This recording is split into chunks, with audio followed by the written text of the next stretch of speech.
That's the goal, yeah. It's like a lottery ticket. Some of them are gonna be positive. Start a little higher. Yeah. I'll try. No, I went to see him, That's really done. Good. I went to see him today. Yeah. So you got, oh, that's them too? And I have one in my car. Sell them. Sell them? No, I can't sell them. It's against the law. Hey, Al. Erica. Oh, Erica, love your heart. I just. Oh, thank you. It's adorable.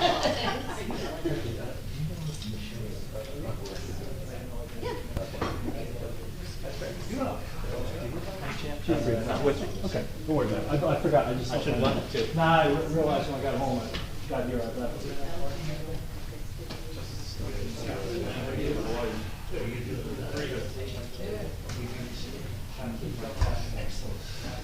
Yeah, we're good on there's no limits on it. And I'll give you the. I'll share it. You do that next year. Thank you.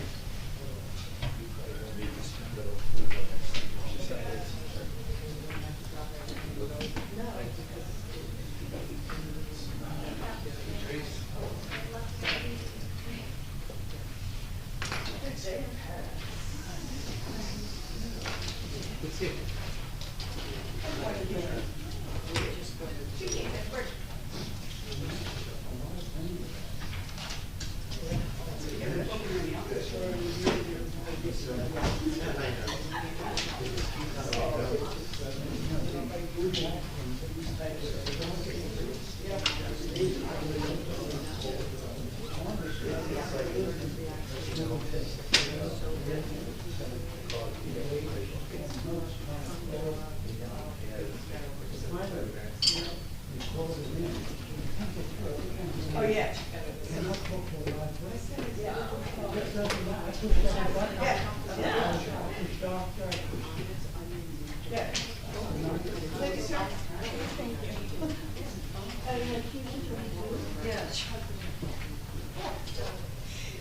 Well, tell her thank you also. I'll have to meet this kid sometime. You will. You'll like the vibe. Same aesthetic. Hey there.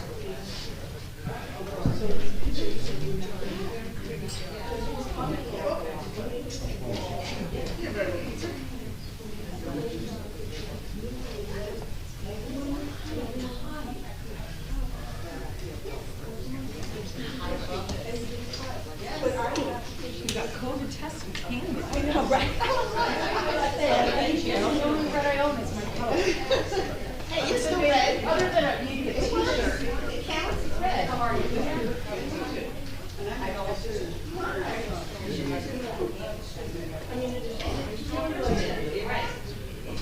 I agree. Hey, Erica, how you doing? How are you? Good. I'm gonna give you a okay.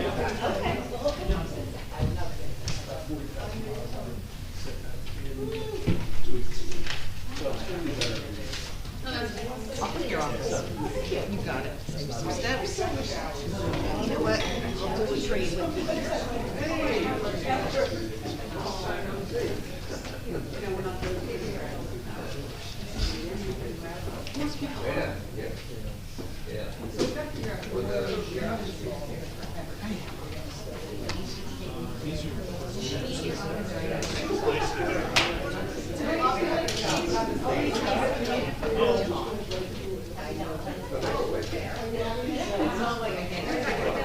okay.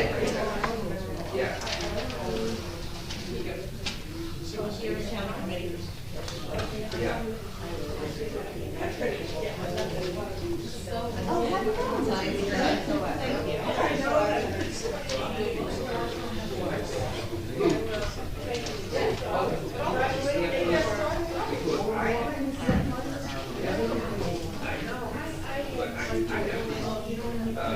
Easy to put on, but they need to know. So I keep it loose. Yes, yeah. That's what I did.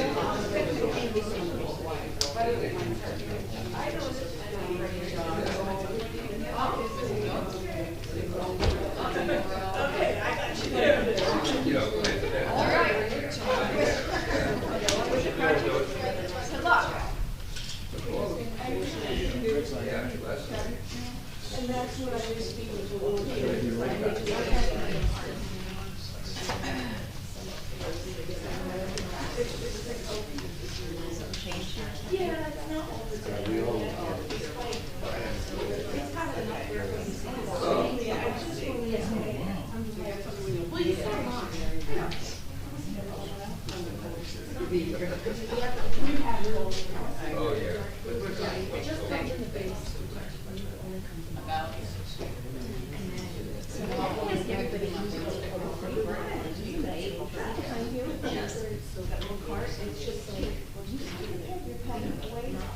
Oh, the patent pen? Got it, yeah, put it on our name tags. I like my. I'm just gonna wait right now. I don't know why I want that. Yeah, that's fine. And then when you want the pen? Yeah, just put it in the little, yeah, little basket, that's fine. Do it now. Yeah.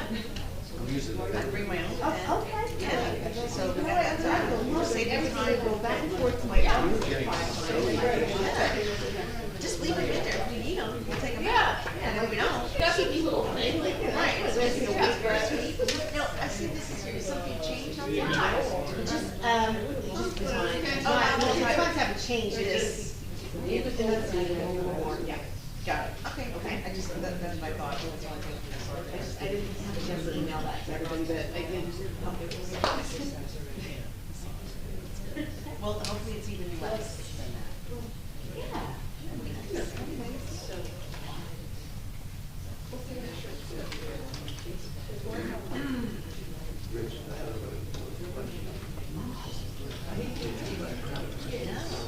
Terry, thank you for taking care of that for me.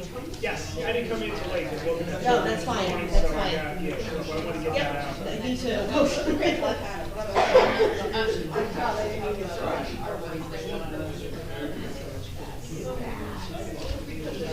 Hi, Ben. Thanks.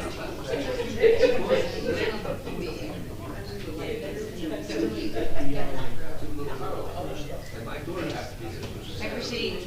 Oh, there's Ed. Get your hair cut. Every one of them.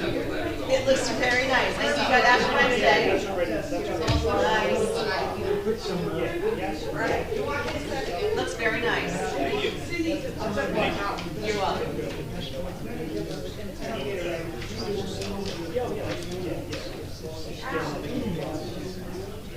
Hey, Al.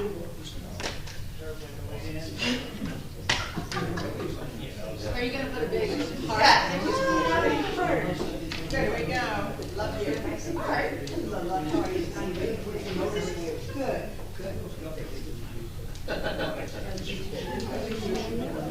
Oh, well, I bet. The top of the census.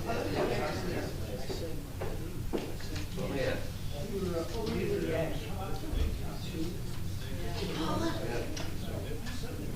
I see Jack too.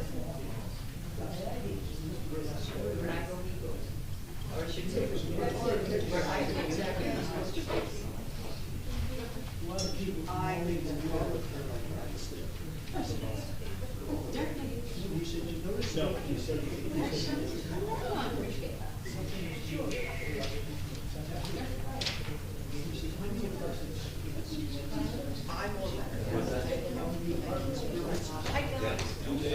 Good. Did you get a chance to see this? Right, right. Yeah.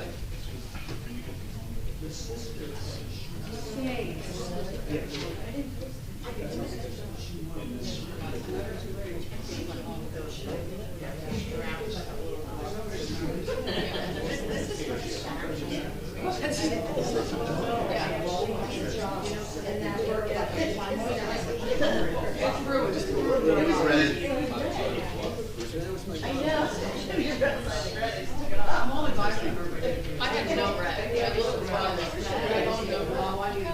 And I certainly don't want to paint because of my undertone. No. You can't do the I red. can't. I can do red, but I can't not do it. It makes me look thinner. My jacket is red. I'm not gonna sit with my jacket. That's a good point. Erica's got the red hearts. I mean, I would expect more. I would do nothing less for Yeah, exactly. just for a holiday. That's what I was saying. I can't just like stick to red either, like, I like color.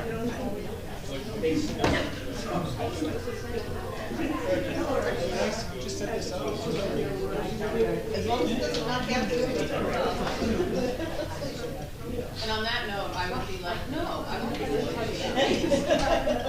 No, I won't gosh, no, the ones that come in and they know how to set up their stuff, I love working with companies too. I love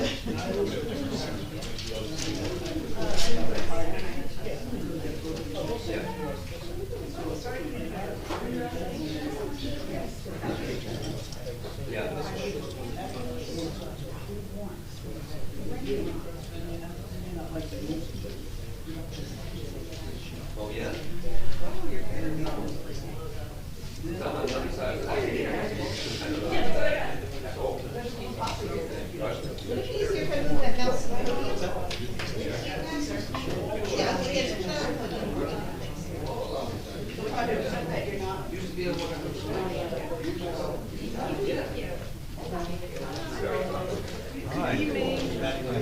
Good, how's it going?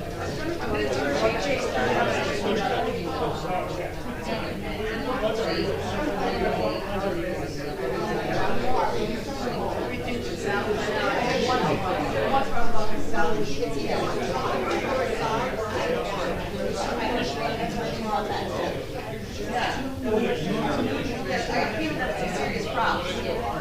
Yeah, when I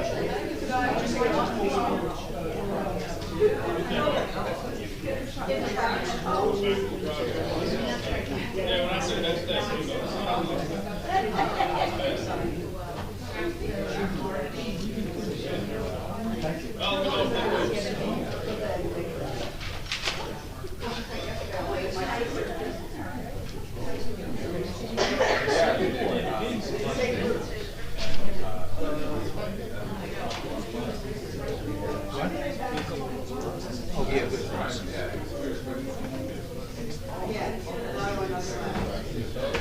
Norm!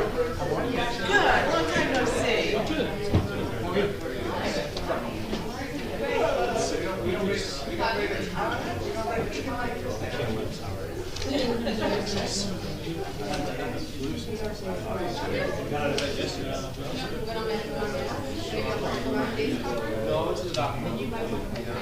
Oh, okay. Want some chicken soup? Want some chicken soup? Oh, how's she? Oh, that's what we're getting sick every once in a while. Poor kids and a sick husband. Oh, I bet. I was gonna say, she's having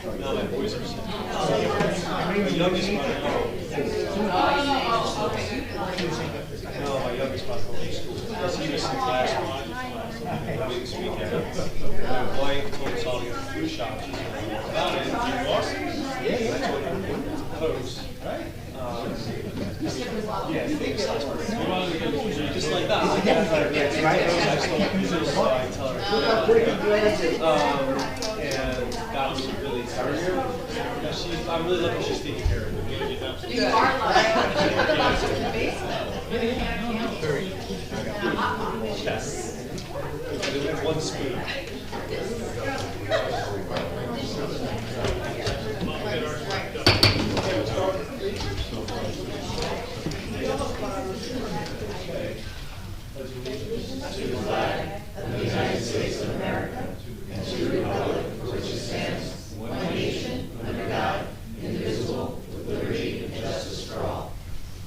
I wish to announce that 48-hour notice is required under the Open Public Meetings Act. This emailed to the Asbury Park Press, the Co-Star, and the New Co-Star on December the 7th of 2023. That a copy has been placed on the bulletin board in the borough office and that a copy has been filed with the municipal clerk. As a courtesy to the public, this meeting may be attended via Zoom. If for any reason the Zoom portion of this meeting fails or is disconnected, the in-person meeting will continue and action can and will be taken as long as, providing there is a council quorum. Ms. Noble? Here. Mr. Gubatose? Here. Ms. Mahoney? Here. Mr. Weber? Here. Mayor Fox? Here. Good evening, everybody. Just a second, I get my stuff organized here. Okay, thank you all for coming tonight. Again, I just want to do a little preamble that we started council meetings with a positive message, and although we should welcome disagreement, we certainly want to keep things constructive. We ask people to try to engage in a productive and positive way, and we'll ask everybody to also gauge their tone going forward. We're all neighbors. Okay, as previously communicated, we're trying some new approaches for our meetings for process for 2024. This is our first workshop / departmental readout meeting. Unfortunately, one of our agenda items for tonight, the Public Works, two things were kind of operative. First, for those who don't know, our acting borough administrator had a death in her family this week. She's on her way back as we speak. She's been out since last Thursday. And Monday night, the Public Works supervisor really came in with an unavoidable family commitment. I just felt like if we were missing both those people, Could you speak up and stuff no morning, please? It's hard to hear you. it wouldn't be appropriate. Can you hear me? No. You can't hear me? Could be louder. Can you hear me now? Yeah. Okay. So with that, we're going to push that to the 13th, but I've been told that what they're calling themselves the Core Four are going to do a very good job. That would be Pat Allen and Biagio Fafone, Andrew Neves, and Dana's actually going to come and help us, understand all the inner workings of Public Works. We're also going to continue to try to tighten our clock management, but ensure everybody's heard. We'll ask you to work with us on that in the coming weeks. So with that, the next agenda item is, I believe, council comments. Yes, mayor and council reports. I can start. We budgeted around 10 minutes for that. Let's see how we do. I have just a couple comments. First, I want to thank Public Works and other public safety departments for their work around the storm this week. It was kind of a in-betweener, but we fared pretty well. A little bit of snow on the ground, but the plows we got out just to make sure we have safe conditions. So we thank them for that. We are completing, I thought it would be appropriate to let people know we're completing the final touches and have a phased reoccupancy of Biaggi that's outlined. I think everybody will see that it is better than ever when they do see the inside of the building. The first move is community development, which is zoning, planning, code, and they're going to start moving on Friday. Meals on Wheels will be later next week, if not the following Monday, and then our February senior club meeting will be on the 28th in the Biaggi building. We're going to continue to work with the Historical Society on plans both interim and longer term. We've had one or two meetings with Paul Nishampkin, also met with the Historical Society on Monday.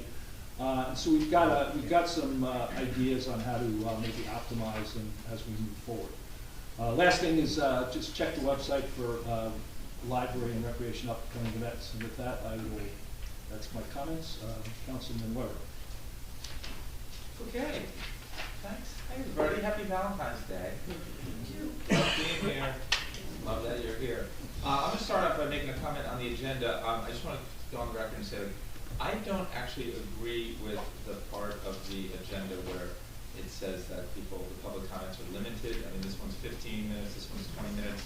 I don't know what we're going to do with more than 3 or 4 people or 5 people want to speak. So, I mean, I know we'll say we'll get your questions answered, but I just don't exactly like that. I will say the Fletcher Lake Commission, they skipped their meeting in February, but they are grateful that previously they had asked for a sign about the motorized vehicles not going over the footbridge. They got their sign. They're very happy about that. They've actually requested another sign because we already have an ordinance. You're not supposed to feed wildlife, and apparently some people don't feed a lot of wildlife, and that's a bit of a problem. So they've asked for another sign, and for some reason they're being asked to pay for it. I don't really understand it. But this last sign, we just did the sign. I don't know if this made its way up to you, Mayor, but not really understanding the arguments that the Fletcher Lake Commission themselves have to pay for a sign that's just deals within the ordinance that we already have. So hopefully that will work itself out. I don't have anything about shade trees. I'm going to let Councilwoman DeNoble do that. So that's the extent of my report. Okay, great. Thank you. Councilwoman Mahoney. Okay. The Environmental Commission met on February 5th, and they are currently in the process of completing Bradley Beach's Sustainable New Jersey certification, which recognizes municipalities for implementing practices that lead to cost savings in water, energy, and garbage, to work toward a sustainable future. The certification will also allow Bradley Beach as a municipality to apply for sustainable New Jersey grants and programs. The commission is developing new educational materials for covering plastic film, street sweeping, recycling, and bulk pickup to distribute at the Green Fair, which will be held on April 21st. And they're moving ahead with their Adopt a Drain program, which will be introduced at their next meeting to be held on April 1st, because they are not going to hold their March meeting.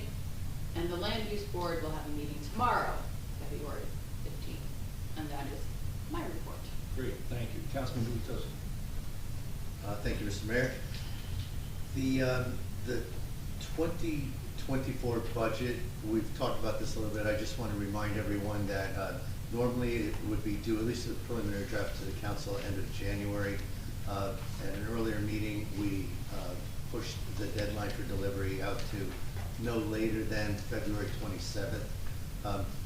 An update as of today, the council has not yet seen a draft budget, but the hope is, we haven't had an update recently, but the hope is that at a minimum, we'll get it on the 27th and hopefully maybe a little bit earlier. While we're on the topic of budgets, the 2022 audit, I'm told by the mayor, is almost complete.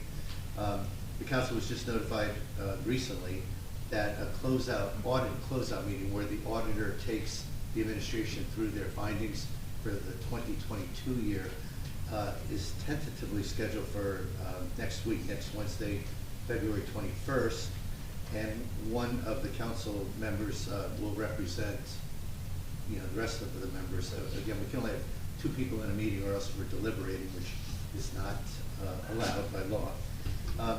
So I volunteered to attend. If one of my other colleagues would like to attend, I'm very willing to negotiate that, but at least one of us will be there for the meeting, hopefully next week.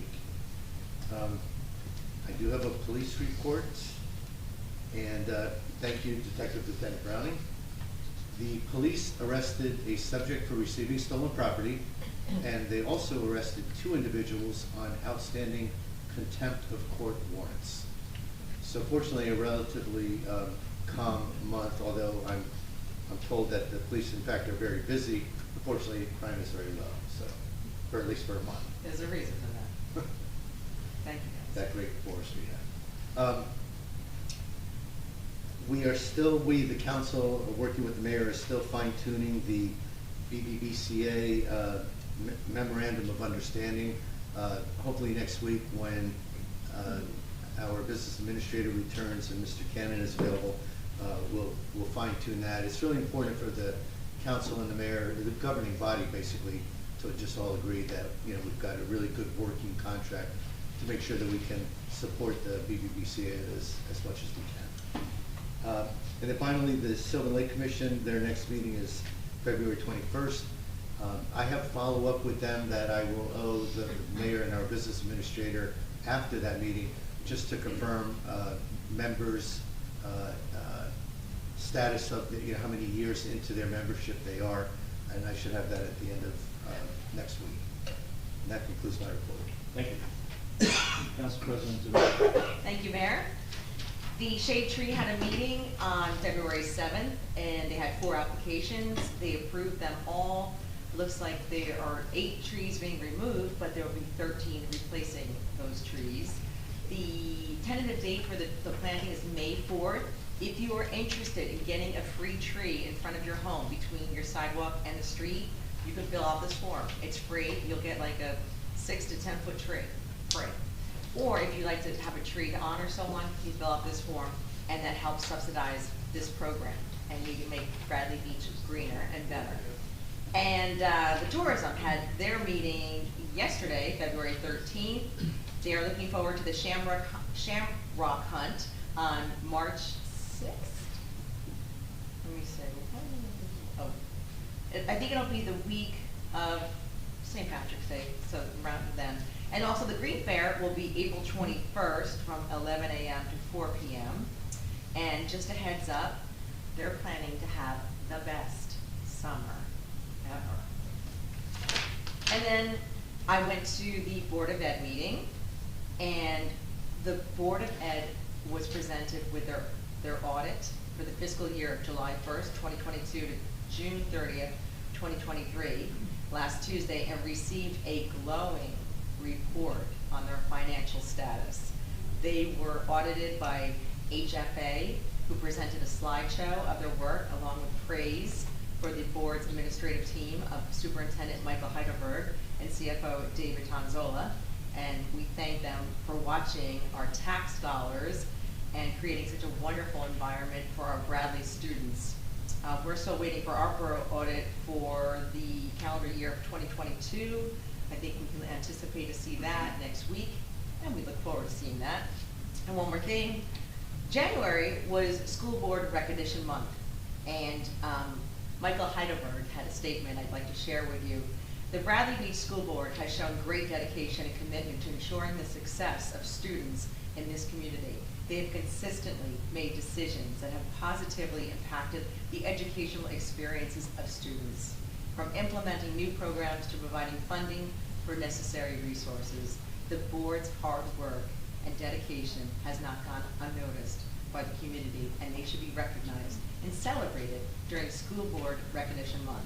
And personally, I would like to thank these hard-working volunteers. They are appreciated and they are admired. Thank you. Thank you, Council President. You're welcome. Okay, we'll now go to workshops. You went first, sorry, I just want to interject.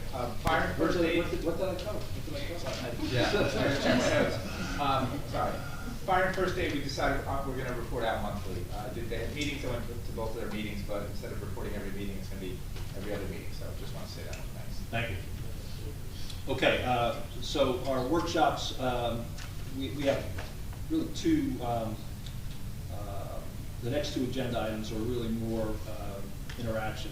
The workshop on fallen heroes, Councilman Gubitosi, I assume, is going to lead. We've got that budgeted for about 10 minutes, which includes some public back and forth questions if appropriate.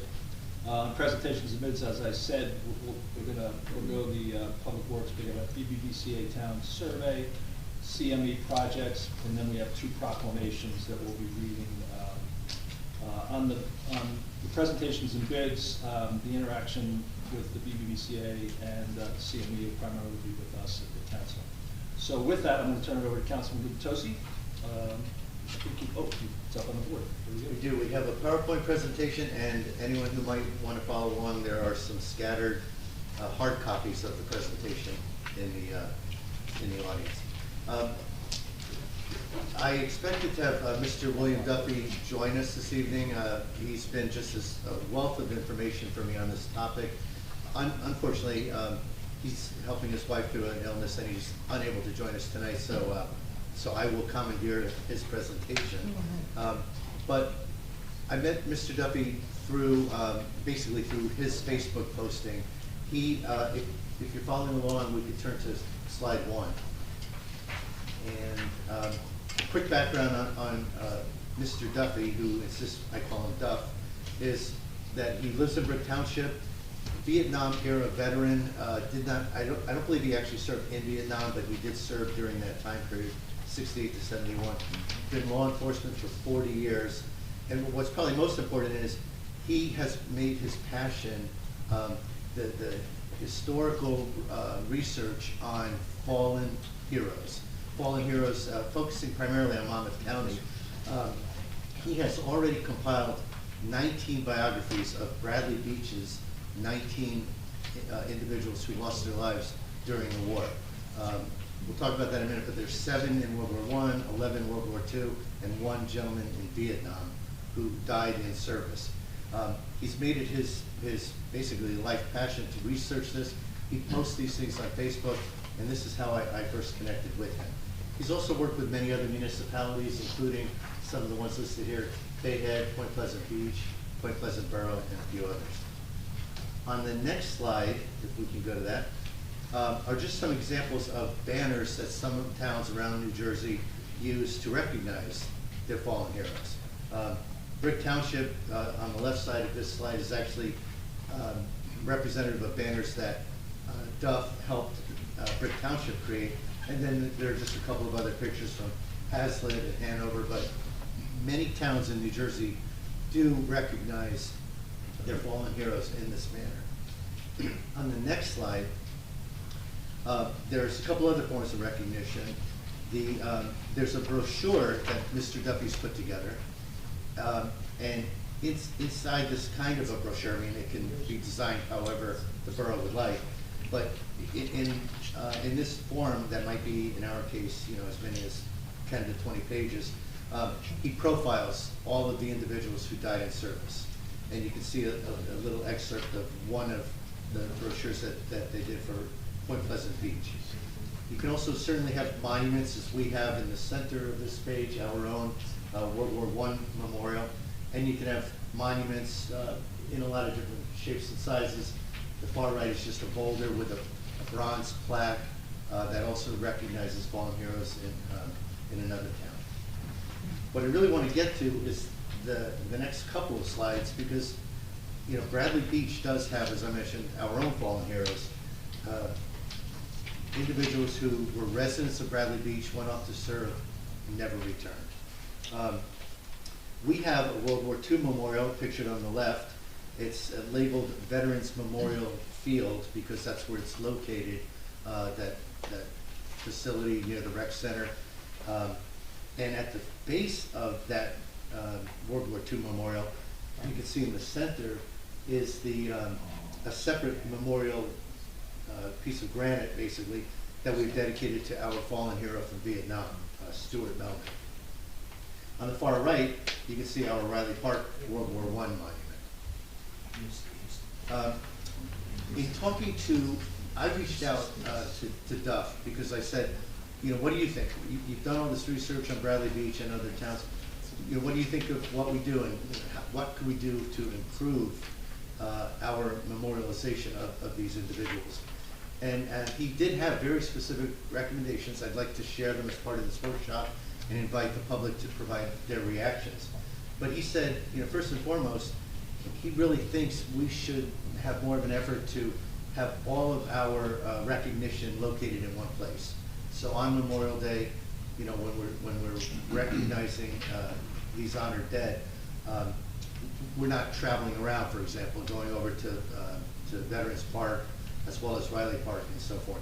In fact, the Stuart Melnick Vietnam Memorial, that was originally set up at the beach, I'm told, and there was a major storm 10 years, 15 years ago, whenever, I'm not sure of the time frame, but that basically wiped out that area of a park dedicated to Mr. Melnick, and that's when we moved this granite block to Veterans Field. So he suggested, he said if he was us, he would not move those monuments, he would leave them where they are. They're already labeled Veterans Field, at least the World War II memorial is. But he said he would possibly consider having us create a separate monument of sorts. It doesn't have to be particularly large, maybe a brass plaque that identified again the 11 World War II dead soldiers as well as the one Vietnam death. Just have a smaller plaque perhaps somewhere at Riley Park alongside or nearby or in the general location of the World War I memorial. He said bringing them all together would make it a lot easier for us as a community to recognize these men. A minor thing, I guess, for our DPW, he did suggest that our World War II memorial is a little tilted.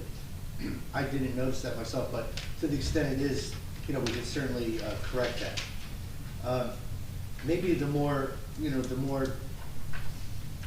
different, you know, departure, I guess, for Bradley Beach would be the thought of creating 19 of those banners that I illustrated earlier, one for each of our Bradley Beach fallen heroes.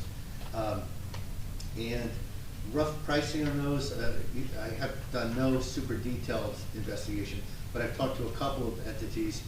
You know, the pricing varies based on quantity and size, but roughly the number should range between $50 and $65, around $1,000 to $1,200 for, if we recognize 19 of our fallen heroes.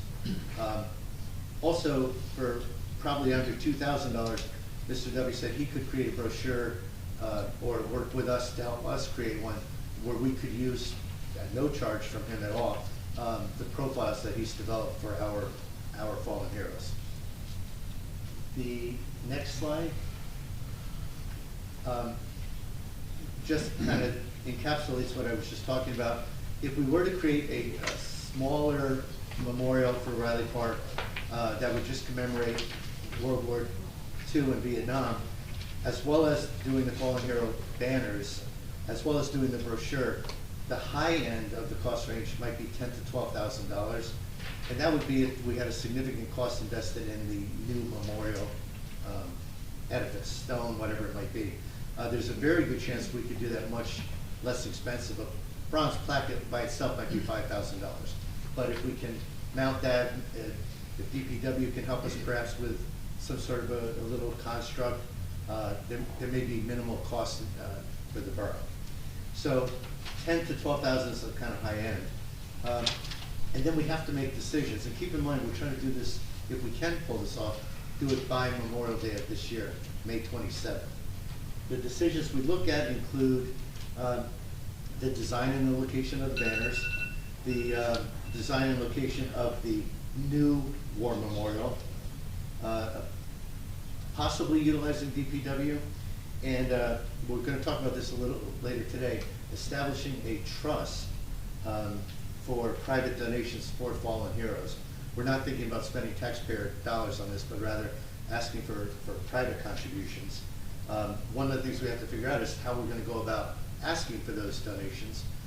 One thing the governing body has asked me to convey to everyone this evening is that the 5 folks up here have already pledged $1,000 towards that goal just from our resources.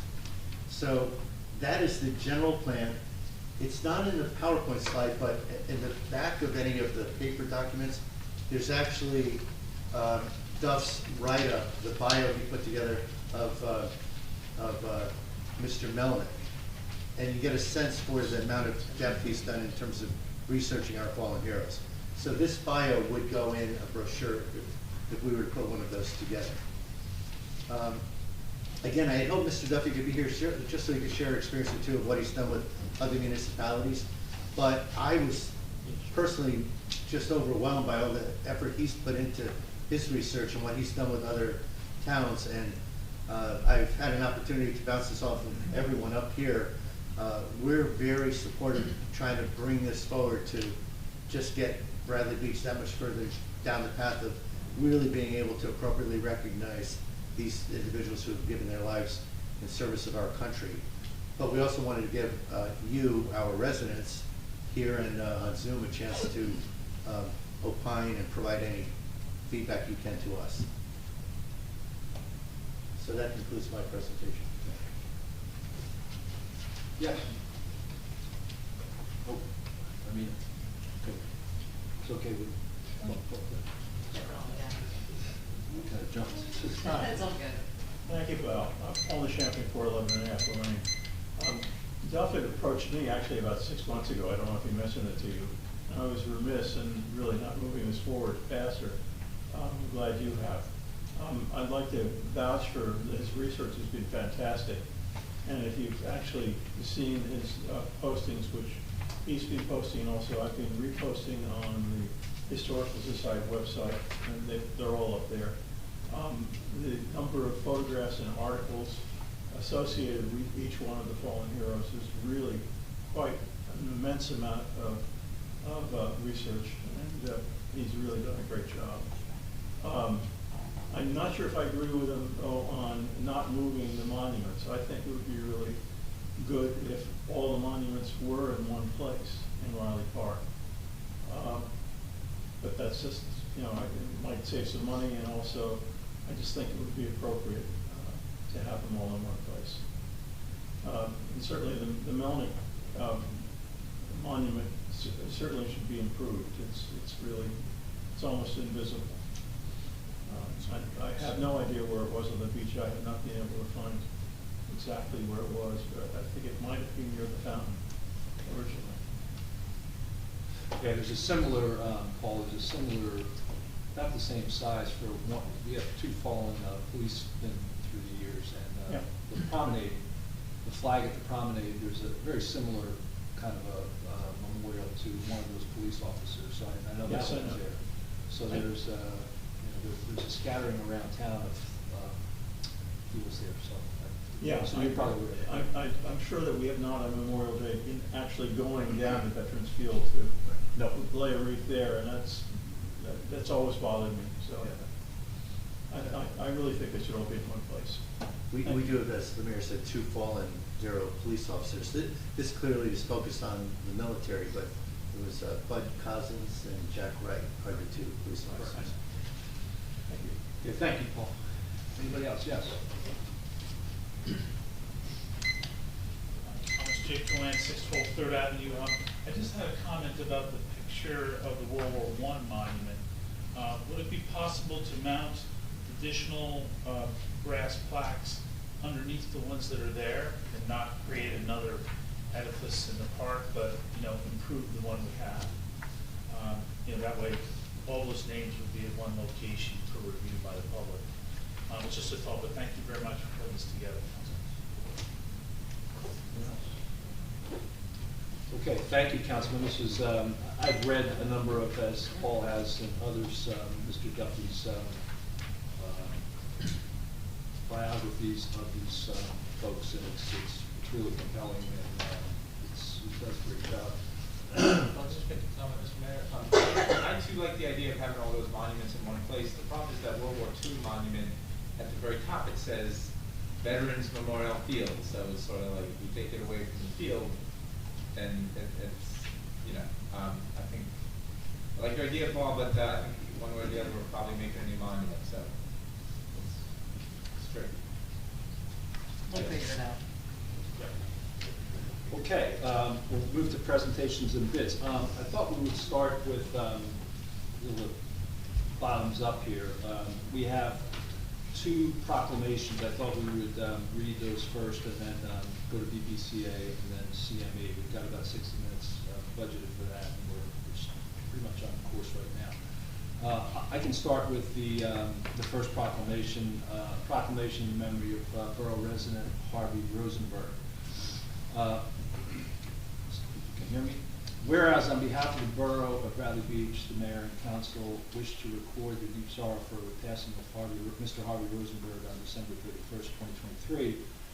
And whereas Mr. Rosenberg was a beloved husband, father, grandfather, friend, resident, and community volunteer, whereas he was a full-time resident of the Borough of Bradley Beach for over 20 years, vice chairman of the Land Use Board, and co-chair of the Memorial Day Committee, and whereas Mr. Rosenberg was a Bradley Beach lifeguard in his youth and a graduate of Ohio State University, whereas his life in the borough was dedicated to the best interests of the community and his family, and whereas the Borough of Bradley Beach, along with Mr. Rosenberg's family, are blessed to have known him and been part of his life, now therefore be resolved in recognition of Harvey Rosenberg's many contributions to our borough and its citizens, the governing body of Bradley Beach do hereby express our deep appreciation for his dedication to the progress of this community and extend to his family our sincere sympathy upon his passing.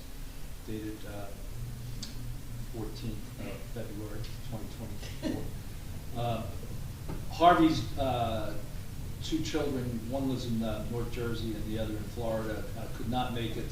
We're going to be formalizing the proclamation, and I'll be sending them a letter, and I've been in contact with them when Harvey passed, because he was a very active community member, and it was very sad, but Harvey lived a full life and did a great service for Bradley Beach.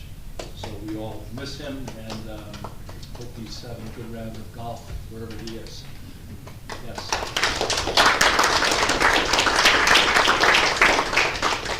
And I didn't know Harvey was a lifeguard. Yes. I'd like to see that picture. Okay. The next is a proclamation on Black History Month. We're halfway into the month, but we wanted to make sure we had that proclamation read, and I've asked Councilwoman Mahoney to read that for us, so that I'm not otherwise, Thank you, Mayor, I'd be honored. Borough of Bradley Beach, the proclamation in honor of Black History Month 2024. Whereas the mayor and council of the Borough of Bradley Beach take pride in recognizing February 2024 as Black History Month, celebrating the many notable contributions that people of African descent have made to the state and the country. And whereas African Americans have played significant roles in the history of economic, cultural, spiritual, and political development while working tirelessly to maintain and promote their culture and history. And whereas since 1976, Black History Month was formally adopted to honor and affirm the importance of Black history throughout our American experience, which dates thousands of years and includes some of the greatest, most advanced, and innovative societies that we can all draw inspiration from. And whereas since 1976, every American president has designated February as Black History Month and endorsed a specific theme. And whereas the theme for Black History Month 2024 focuses on African Americans and the arts and is infused with African, Caribbean, and Black American lived experiences. And whereas in the fields of visual and performing arts, literature, fashion, folklore, language, film, music, architecture, culinary, and other forms of cultural expression, the African American influence has been paramount. And whereas, because of their determination, hard work, and perseverance, African Americans have made valuable and lasting contributions to the country and state, achieving exceptional success in all aspects of society, including business, education, politics, science, athletics, and the arts. And whereas this observance presents a special opportunity to become more knowledgeable about Black heritage and to honor the many Black leaders who have played a part in the progress of our community. Now therefore, be it resolved, the governing body of the Borough of Bradley Beach do hereby proclaim February 2024 as Black History Month in the Borough of Bradley Beach, dated this 14th day of February 2024. Thank you, Councilwoman. Glad we were able to get that in before the middle of the month, get that out there. So appreciate it. Okay, we'll go to the rest of presentations and bids. We have two tonight, and they somewhat overlap, a little bit of them. The BBBCA Town Survey and CME 2024 projects. I think we have Ben Matlock here, and I think, Ed, you're going to cover this presentation. I think Paul is out of town, and we've worked in a collaborative manner, as many council members have said, with BBBCA now for a few years. I guess 3 years now. Is it 3 years or 4? 4 years. 4 years. And I think this might be the second or third survey that the BBBCA has done. When they do those surveys, they do come to us, say that they think they can bring something to the table. They help us. We give them input, and then they really basically transact it. Oh, I can see Andres here too. I'll just at this point be quiet and let Ed and Andres take over.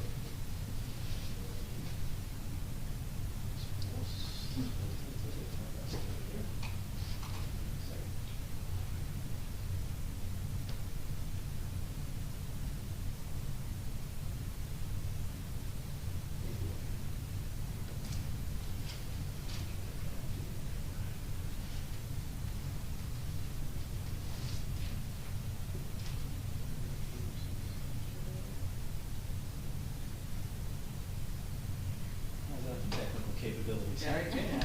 Very impressive. That first time We're here. very impressed. And during that Twitch time, we've had a few faux pas we thought. Yeah, you're hired. Not my first rodeo. First, on behalf of the BBCA, thank you so much for having us and giving us the opportunity to speak on behalf of it. The materials that I've got here is a little bit dense, but I'll be as quick as possible as we go through it. So back in the fourth quarter, in the October and November time frame, we conducted a survey through the borough itself. And I'm going to share that with you here. We had 175 respondents, and that was a mixture of both the BDCA, that, and the mayor also had advertised this a little bit in his series of weekly notices. We had 175 different respondents, and you can see in the lower left-hand corner of the materials that are up there that it was a nice mixture of about 150 odd residents, and then we had a series of businesses that responded as well. And if you look at the type of demographics associated with the folks who responded, you can see a very nice mix of tenured folks in town, either, whatever it might have been. It's not just near-term folks. Our question number 3 is around what was the top priority for the mission to be fulfilled in town itself. And if you kind of read from the bottom up, it's a mixture of appearance. 30-odd responses out of the 105 responses were associated with the appearance of town. I'm going to talk a lot about that as we walk through the materials here itself. Had some statements around leadership and taxes, not part of the survey itself. Inclusivity, events, and overgrowth and parking were a series of those types of responses that came out. And I'm going to thread an awful lot of points on that as we go through it. Question, by the way, this was a 26-question survey. 3 of them were verbatim results, and the other 23 were radio dial or button questions themselves, and you'll see that come out in just a few moments. Question 4 was around how satisfied are you with Main Street? A very dense slide here, but I'll just quickly walk you through it right now. Good news is that 71% of our respondents were either very satisfied or satisfied, with Main Street itself. You can see that 70 of those responses that came out talked about the restaurants, the businesses, and the shops themselves, delighted with those. 25 called out Main Street and the walkability of Main Street, the town, the quaintness of the town itself, and 14 specifically called out Riley Park. I'm not going to read every one of these as we go through it, but some of the key takeaways here were, around, the walkability of town itself. We're not commercially overrun. And on the right-hand side, you can see a couple of constructive verbatims, if you will. We still have unsanitary and dirty pavers in town. We're going to talk a little bit more about it as we go. We don't want a cookie-cutter kind of town, right? We don't want overgrowth in the town itself as well. So that's sort of some of the things that came out on that particular piece. Related to question number 6, what should the top improvements be relative to Main Street? And you can see that in this particular case, 61% of our respondents, and anything that was high scoring, over 50%, I'll talk to you a little bit about more as we wind through the materials themselves. 61% of our respondents said that the top priority for Main Street was around appearance itself. And you can see some of the verbatims here. Again, I'm going to go a little bit more deeply into that, but I would just call out redesign of facades and things of that nature. Relative to parking, maybe more parking on Main Street, however, no garage or an eyesore for a garage on Main Street itself, right? And then you see other things that we'll talk about related to safety and mobility.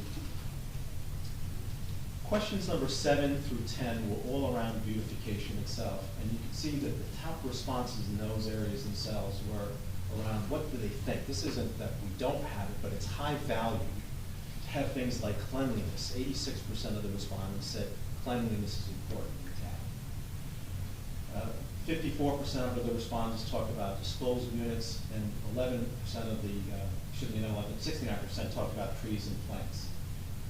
Big theme that comes out across all of this is the respondents were really looking for a cohesive plan around what are we doing in town, right? What are we doing about beautification, curb appeal, our streets, and I'll talk a little bit more about that as we wind through the material itself.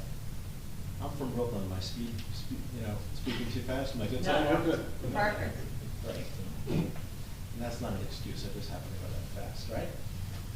Hopefully you can all hear me well as well. Good. Diversity itself. So you can see this as well. 63% of the respondents talked about diversity is important. I think the key takeaway here, 2 key takeaways, is that let's continue to bring English and Spanish-speaking community members together itself.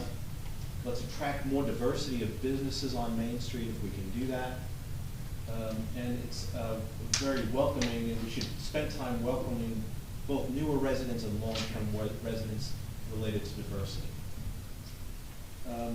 On the appearance side of it, high value in the areas of stores and windows and signage. And again, 56% of the respondents on question number 14 talked about trash and recycling are important to the town itself. I'm going to expand upon it, very greatly on this next slide here.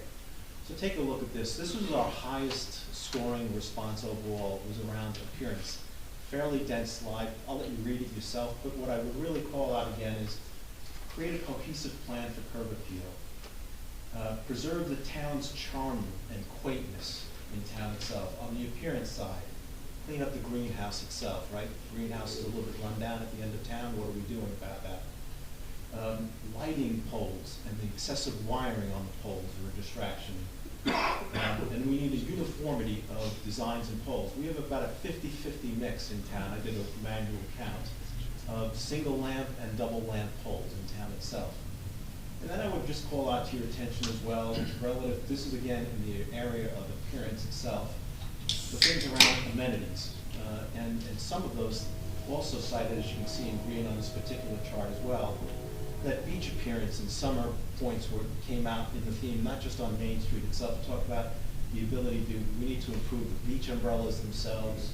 We need to promote more dining outside that ties itself back to Main Street as people are at the beach as well. Safety. That's not to say that we don't have a safe town. Thank you, Captain Arnold. But what they cited on this particular case is that, we should be enforcing things like no riding on sidewalks. We should be, upgrading things associated with the crosswalks and hatches. We've got problems in those areas themselves. And you can see that 51% of the respondents thought that police presence was important, very high value. Again, that's not to say that that's not there as much as it is, it's of high value to the community itself.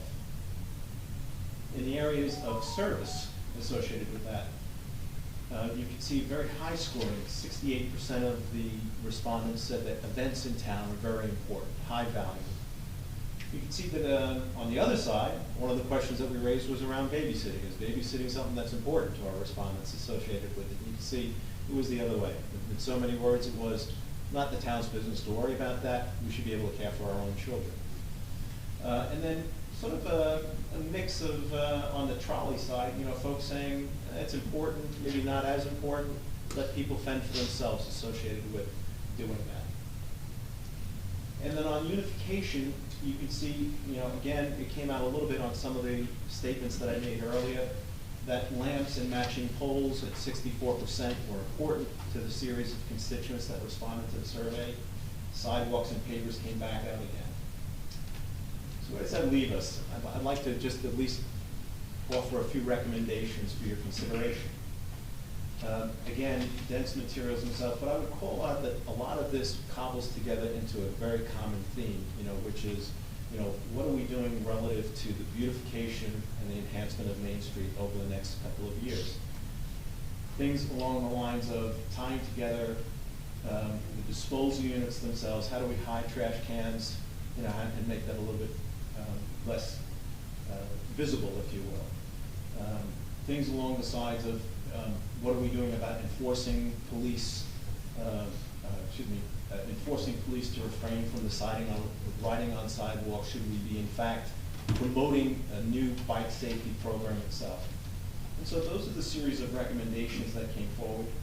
And what I would add, just sort of in closing for your consideration here, whatever you do as a council, going forward, the belief is that you probably have a 1 to 3 year plan ahead of you relative to enhancing Main Street itself.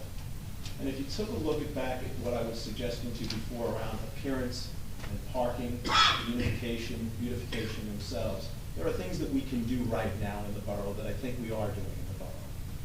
And those things are around store signage themselves. And so can we create a campaign relative to, 2 weeks ago we heard from Vin Gopal and Arnold. Correct, yes, thank you. Around how we can, in fact, secure funds, or the business can secure funds. How do we promote that particular aspect of making sure that they're familiar with that? That's one that we think that we can do right now. Striping.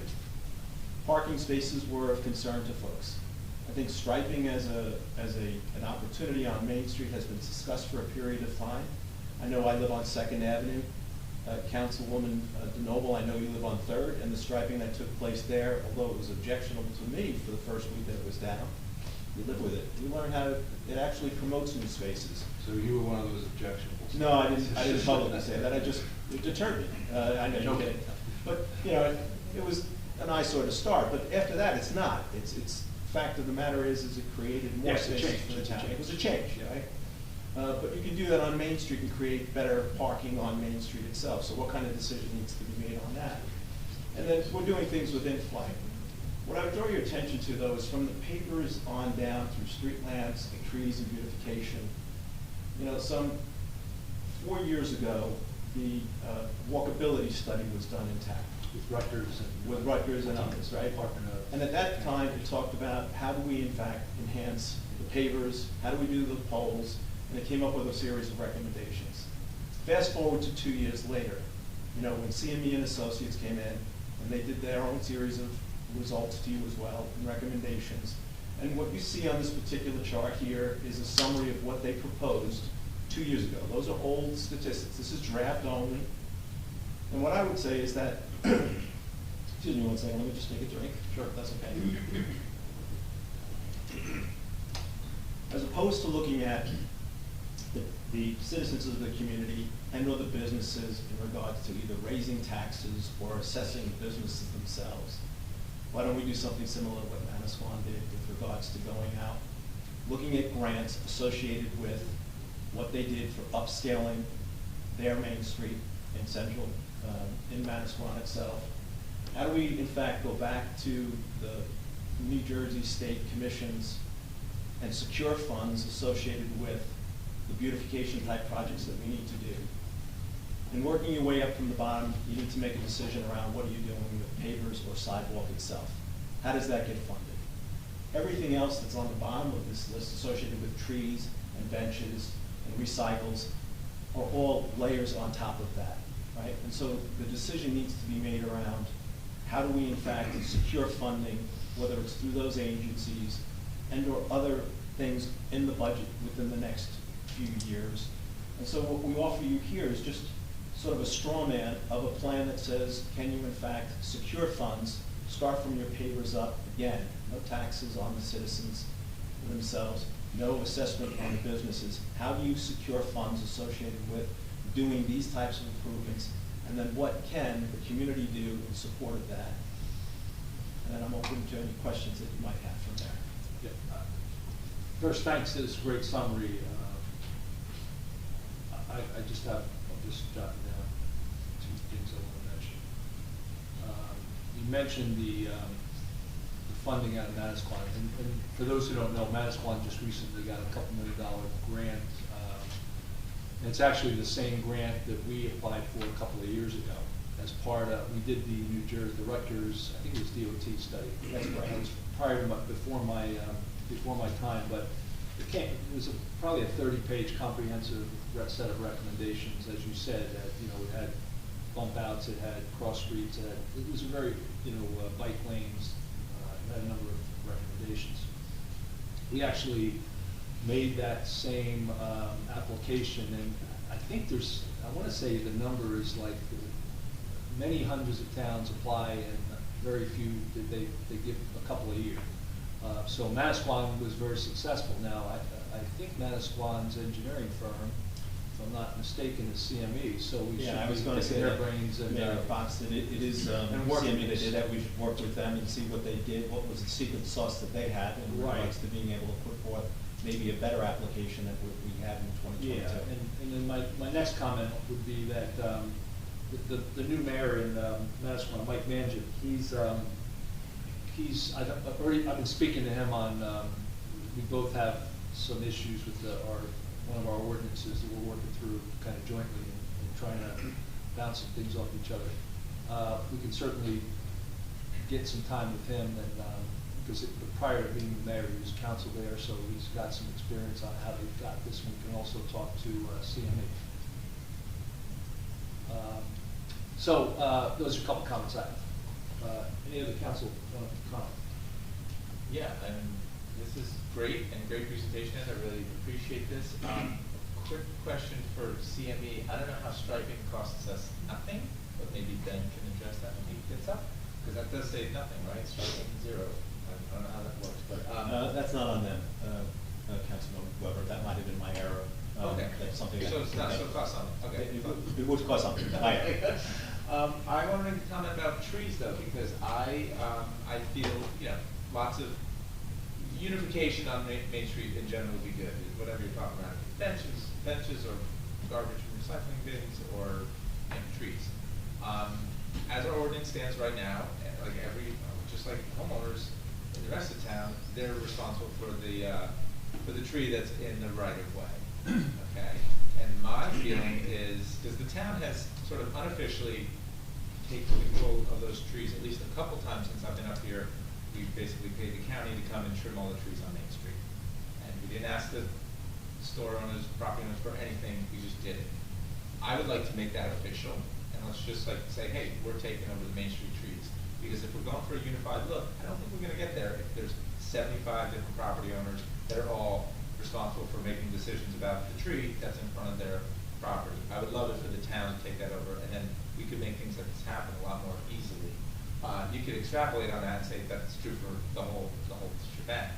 But I think the magic When you say the whole shit, what do you mean by? the whole meaning, not shebang? if you did that for trees, you could say, oh, well, we're gonna do, you know, whatever. Benches, like anything that's in that right of way is technically, I mean, it's the responsibility. I wasn't sure you were talking about trees or Main Street. Yeah, well, I want, you know, trees on Main Street for sure, and I've suggested that to the mayor, quite a while ago, actually, so I would love to see that. With respect to cleanliness, I'm not surprised that people put that on there really high, but I think we have to think about, like, okay, if people value that so highly, when's the last time anybody ever, you know, like, are people told either by code enforcement, or I don't think police, but like, you know, there's a bunch of litter in front of your store, on the sidewalk, you know, have you cleaned that up? I don't know that our code enforcement, maybe they are, but I'd want to learn more about that, because if people are ranking it so high, like, let's have the town, you know, actually enforce that, because nobody likes it if you're walking down Main Street, you see a bunch of litter in the street. May I speak? Thank you. Cleanliness was a high value to them. Right. What came out within the survey itself is that we have a tremendous amount of uneven pavers related to that cleanliness. We have warped sidewalks, and you know, you're waffled all through, and they're dirty, right? You know, so you need a unified plan. You can't just look at one store and say, I want you to clean up or fix your pavers itself, because someone might have a different series of pavers there, right? I wasn't talking about pavers, I thought there was something about litter and. No, nothing on litter specifically. Oh, so Cleanliness is a high value, because it's important to do that in town, make sure the town is clean. The one thing that came out relative to that was around the bins themselves, you know, where they could be a little bit more hidden or disguised, if I can use that term more better. Not more better, just better. But nothing specifically around there being a trash problem in town at all. So I hope I didn't represent that in any way. Okay, well, when I see cleanliness, I think people, they would be talking about litter and. I think it's more like a power washing thing where they want to see Yeah. clean Okay. sidewalks. Huh? One question, I was curious, I know this is a survey conducted of both businesses and residents. Yes. Do you have a rough split? Like, what Yeah, you're talking about versus- earlier on, it was 150 residents out of the 175 that responded. And so there were about 15 to 20 businesses, and, you know, some of those were a mixture of business and residents. So it was 150 out of the 175 were residents. Okay, and so now hearing that it's a relatively small cut of businesses, my follow-up question isn't as significant, but I was curious if you saw differences between the weightings of these value items, business versus resident. Answering your question directly, no. The data itself didn't lend itself to understanding how, whether a business or a resident responded and broke it out that way. So number one, I should have said this first, thank you, because I think this is great. And I know you're presenting, but I know you've got a couple of colleagues in the audience, and thank you to the BBCA for pulling this off. You said something interesting, I thought, earlier, that it kind of starts from the ground up, you know, from the pavers and so forth. And I just want to plant a seed in your collective brains that I'd like to look at it starting below the ground and up, because I'm looking at Mr. Shuck in particular, who for many years has been saying, boy, it'd be great if we could get some of the overhead wires underground. I don't know if we can do that. I don't know what the cost would be. I certainly don't know if we could do it without some tax implications for our residents, and then it becomes how much can we ask of our residents outside of whatever grant money is available.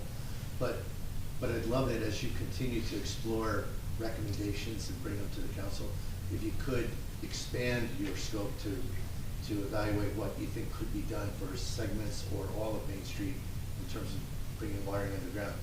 Part of the reason I say that is anyone that mentions it is going to tell you it's $1 million a block, or it's $1 million for the east side and another $1 million for the west side for one block. But what they may not realize is at some point we're going to have to dig up all our sewers on Main Street, as far as I can tell. We're going to have to replace sewers. And what better time to look at moving wires underground if we rip open the sewer. So if you continue this great work, but even expand it a little bit, I think that would be wonderful. Thank you. Thank you, Ed. Thank you as well. I just have one question. Sure. I would also echo what Councilman Gubertosi said, that when we say you say you're gonna start from the pavers up, if we're gonna have to redo the sewers, I think we need to include that in the plan, and also putting the wires underground, but this is very useful. But the one thing, and I talked to Paula Gavin about this, and maybe you can help me understand. Under appearance was trash and recycling, and under beautification was disposal. And when I was one of the people who did the survey, I got really confused about the difference between those two. Can you explain the difference between appearance being trash and recycling and beautification being disposal? Because when I was answering those questions, I didn't understand. I got lost then. I was like, I don't know what I'm answering. I'll be frank with you, I didn't set up the survey itself. Oh, okay. And how it was categorized initially.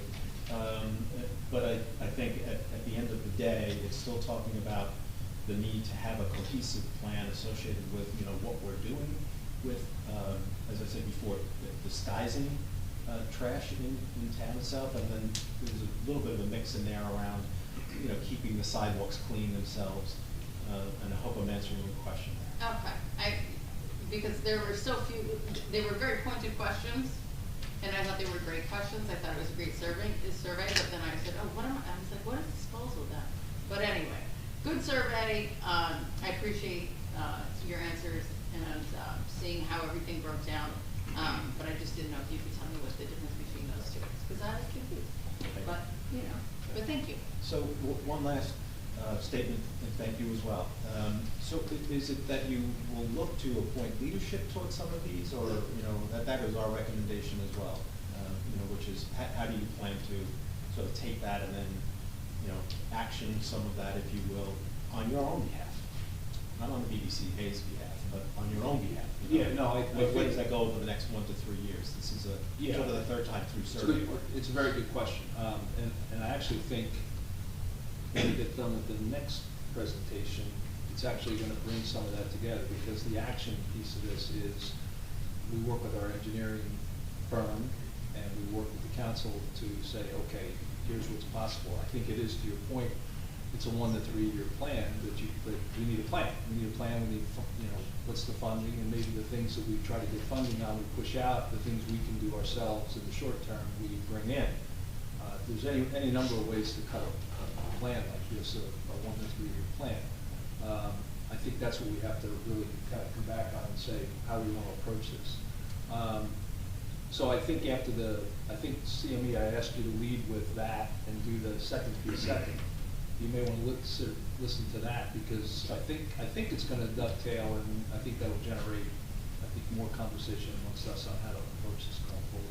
Mayor, one question. What was the name of the entity that we applied to and that Manasquan ended up getting the, who was that? Who's giving away that money? It's the state, it's CME. Do you guys know? I don't know exactly which funding source that was, but I can find out for you. What was that? Was it the Economic Development Authority when you applied for it? I don't know if there's even EDA or it's DOT. This was like a couple of years ago, Greg, we applied for a Main Street grant. It was like $1 million, right? Well, no, we applied for a couple of. All right. Yeah. Well, we should find Well, out what that is. and we, when they gave us the result, when they turned us down, they basically, I'd have to go back to the video because it came from Jerry Frieda at the time. I want to say there were over 100 towns that applied, and I think like 3 or 4 got it. So it's a pretty tough one to get. Not to say we shouldn't be going after it every year. We're taking any plan we get, enhance what we have. Because even the plan from 3-4 years ago, I think what we're going to find is there's a lot of that's still very operative. I was just gonna say, I feel like we should probably just apply. Yeah, just apply. Every year. Yeah. See how we do. So, Yeah. On behalf of the BBCA, thank you for your time and thank you for your support. Yeah, you're going to stick around? Yeah. Good, because I think you need to hear this. Did we just ask a question on this, or do we have to wait till later? Wait till Read later. it specific for this? Yeah. So they'll be here till the end? Well, they're going to be, the next agenda items, agenda questions, so, Yeah. yeah. Thanks, Ed. All right. Yeah, if this is a workshop, can't we have questions for It's a not a workshop? workshop, it's a presentation of minutes. Okay. Yeah. No, just a presentation. Yes. Okay. Good job.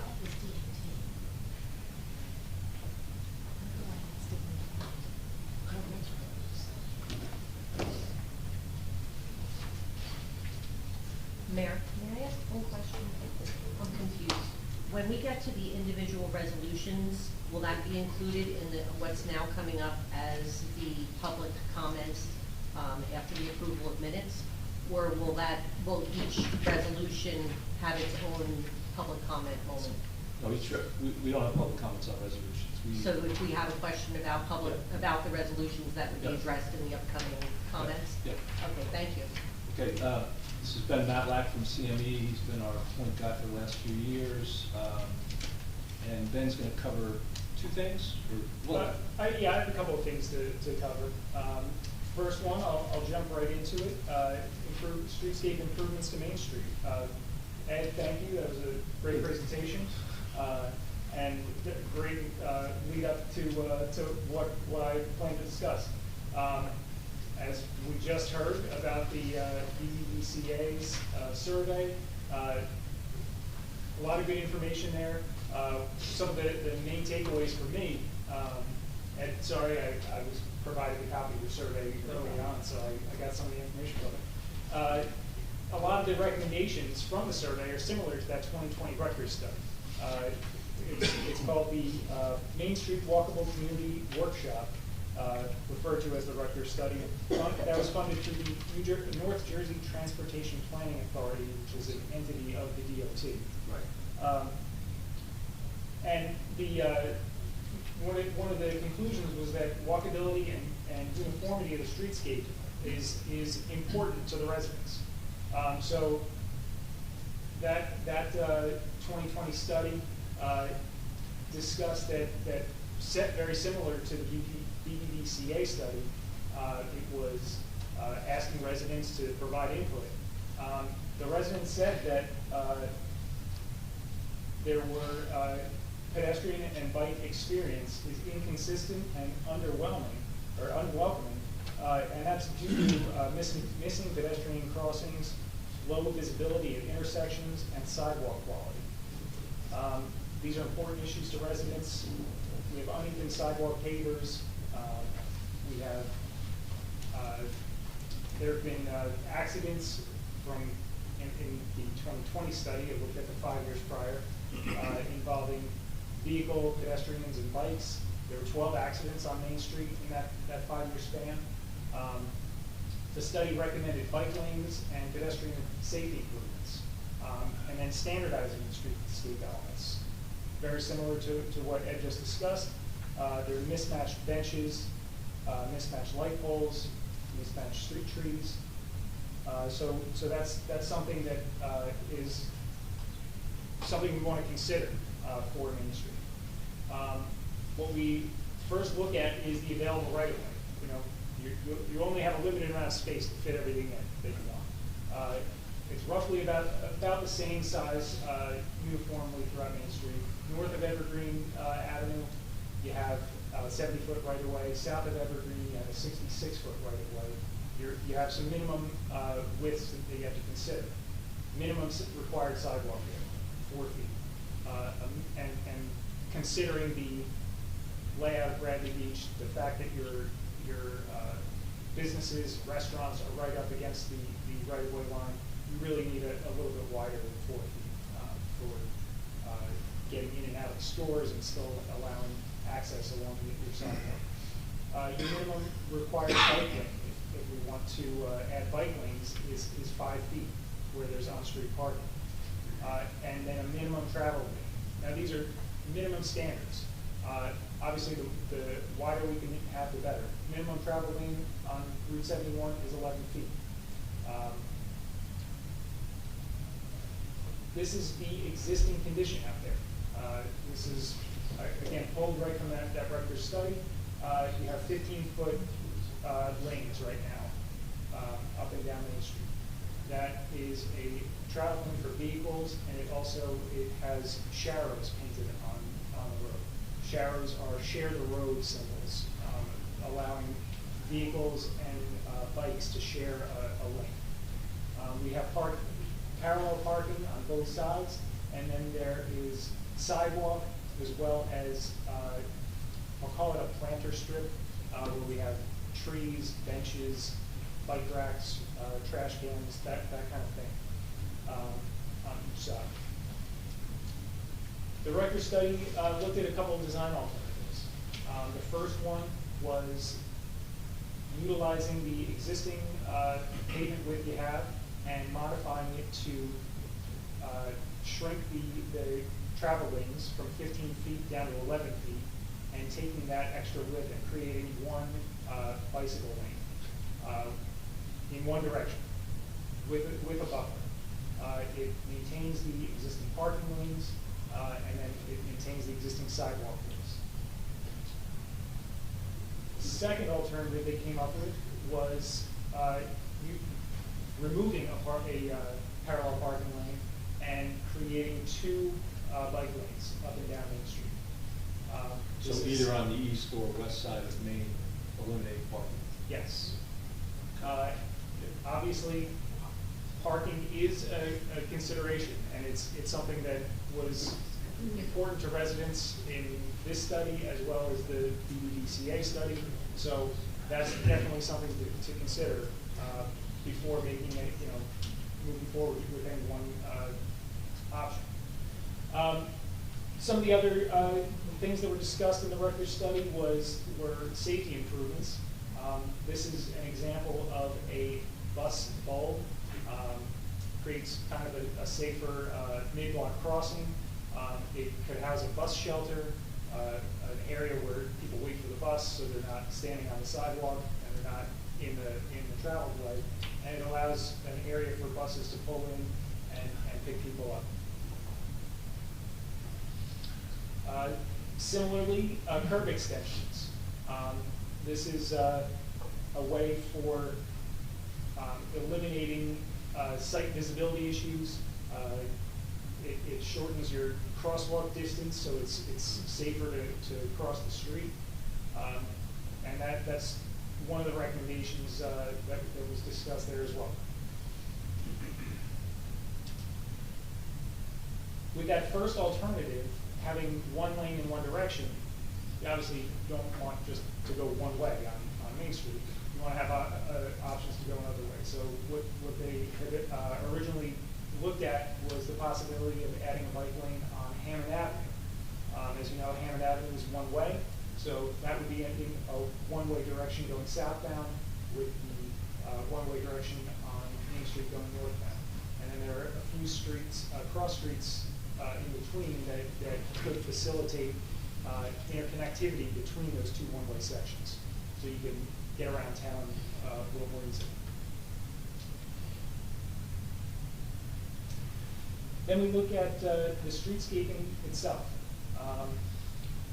As you heard, uniformity of the streetscape is important. Revitalizing the streetscape is a way to establish uniformity within the borough. You can, say that this is the light pole we're going to use. This is the model bench that we're going to use going forward. This is the type of trash can we're going to use going forward.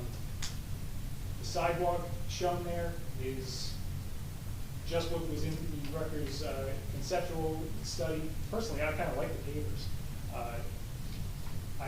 Although I do know that there are some tripping hazards out there, that's something that could be corrected by a streetscape project.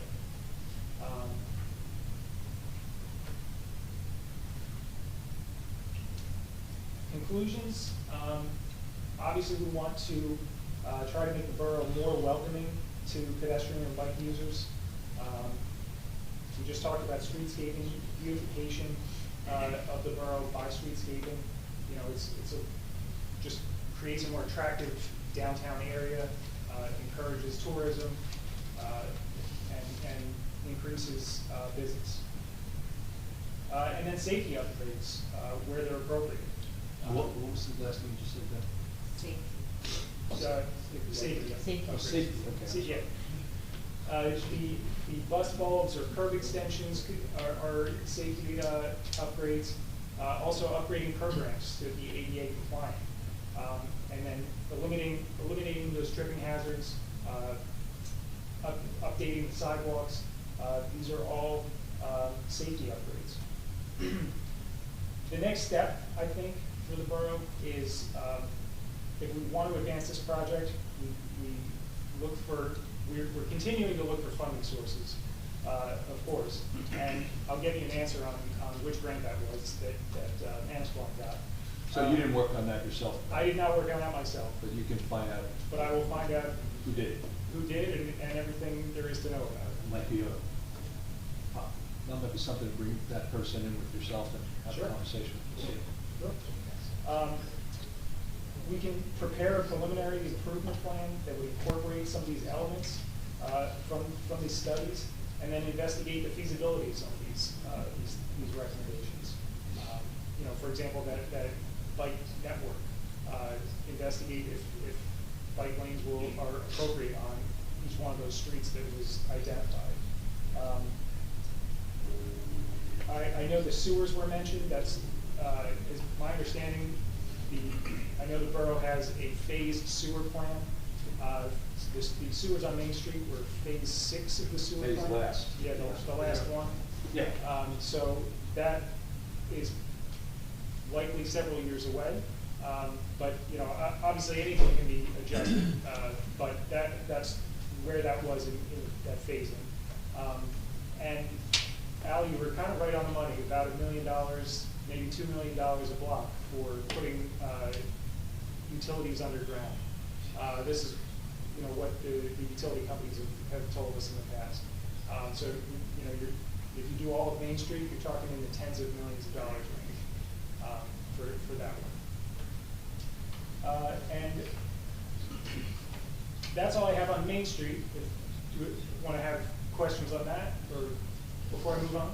Yeah, I think that'd be good, because then Sure. we've got a couple more pieces, but A couple more pieces. I think we're in good shape for talking about. Yeah. Quick question, Mayor. So ADA compliant curb ramps, are you saying are none of them compliant? Because I feel like since I've been sitting up here, we just redid all of the curb ramps like not too long ago. There are definitely some that are ADA compliant. Some of the newer ones that have been constructed are. There are still, I believe, some old ones out there that have not been upgraded. Yes. Just follow. Thank you. I love this study. The results of the study when it was done. I love seeing a lot of the slides that you recaptured for us tonight.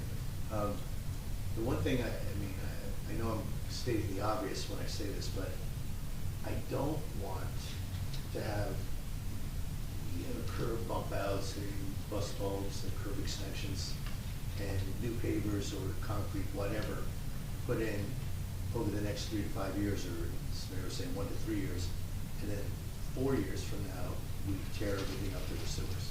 I mean, we got to stop doing really in any phase like that. So I know people will tell us, any one of us, you as our expert, it's gonna cost $1 million, it's gonna cost $2 million to move these lines underground, and I'd say, yeah.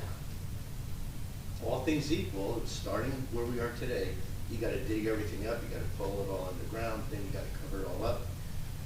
My point is, if it's gonna cost $2 million, how much is it gonna cost if we ask you to do it while we've already ripped up the streets? And I don't know that anyone is yet, and I think you're the guy to do it, yet I don't think anyone's asking that question. So before, so I guess my question to you is, we want a vision, but we want it like a phased vision. I'm speaking for myself, but I'd like to think others would agree with me. A phased vision that says, let's assume we want to do all this stuff, but we're not going to do it until we've done what we need to do with the sewers. So maybe step number 1 is phase 6 sewers becomes phase 3. I don't know. Maybe it means we start Main Street sewers at the north end for 2 or 3 blocks 1 year. Then do the next year 2 or 3 blocks, work our way south, whatever. But I think we need a more comprehensive plan than just what I love this, but I kind of see this as the end result, the end vision.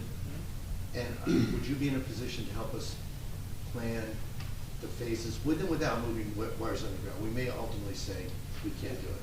One question I would have to build on that is, if you took them, say it's $1 million a block, can somebody profile that for us and say, the $1 million is the following? It's $400,000 of excavation, $300,000 of taking wires down, and $200,000 of whatever. That could help us understand, what's in that $1 million a block. And then, to the council's point, I don't think we want to do something that we're going to redo.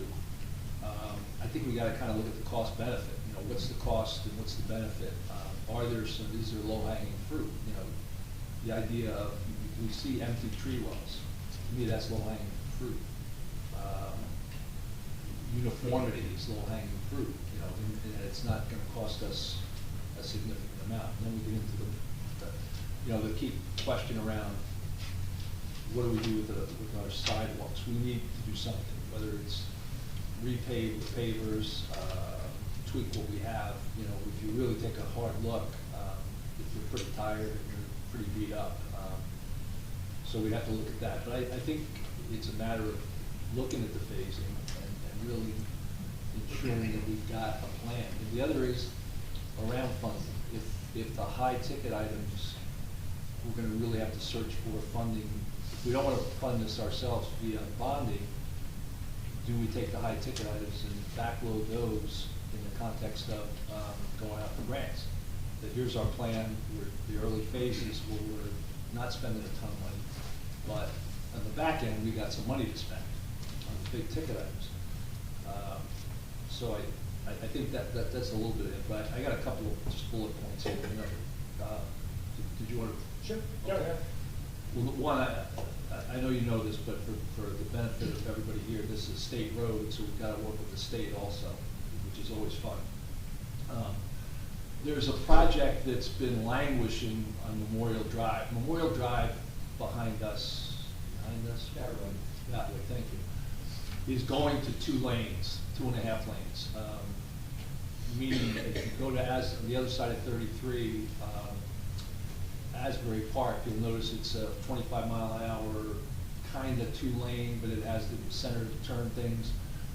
Memorial Drive is funded to do that, and it's going to do that ultimately. There was a view early on when I first came into this job. I met with that group, with the county guys and a couple of DOT people. The view was, I was looking at it from a parking perspective. It goes to 2 lanes. Can I get on the eastern side of Memorial Drive a set of parallel parking spaces, maybe in the middle of town, so people park the car, walk across the railroad tracks on each one of those blocks, and you're in town. There's a lot of, that's not a high priority for them. I can tell you that. It would be a fight, but I think we could potentially get some parking out of that. If we could get that and trade it for one side of Main parallel, which I would think would be the west side, you know, maybe there's a trade-off there, I don't know. Maybe that's part of the plan, we start really pounding, and working hard with the county guys, with Commissioner Arnone and those people. The Hammond option, you know, from my perspective, the Hammond option on bikes is, I think it's a viable option, but it's, again, it's a change. And it's gonna take a lot of change management, if we wanna go to 2 bike lanes, you know, and we gotta figure that out. But that's, it's an interesting idea that I saw in the last study, but getting bikers to really do that would be interesting if we could do that. But when you really get the heavy-duty green lines, this is your bike lane, you know, maybe people tend to follow. There's probably a few people on Hammond Avenue who would like to see that, but, you know, maybe for the greater good, it's a good option. I'm just not sure. So that's just a couple of random thoughts I have. The rest of the council. I just want to ask one other question, Ben. This is nothing new, right? This is pretty much the same thing that you had presented to us. You know, I think you stood up here and presented this, but I know I got a. Yeah, it's like a year and a half, I don't know how long ago it was, but it's the same thing, right? It was, I gave a presentation to the council in 2022, And you dollarize some things here. Yes, you saw kind of a rough breakdown of our, you know, a cost estimate that was put together in 2022. I think at that time, there was not going to be any changes to the road, no striping, so I think that's why the dollar amount was 0. But yeah, this is kind of a presentation of this work, because I understand that it's the council's desire to advance a project on Main Street, and you know, we want to just bring this to the forefront and, you know, explore what the options are, how to move forward with it. So I guess my last question, before maybe we turn it over to the public, Mr. Mayor, I don't know if we're going to allow public comment on this. He has more to do. All right. Then my last question is, we're all going to sit here and say we all want this vision articulated, defined.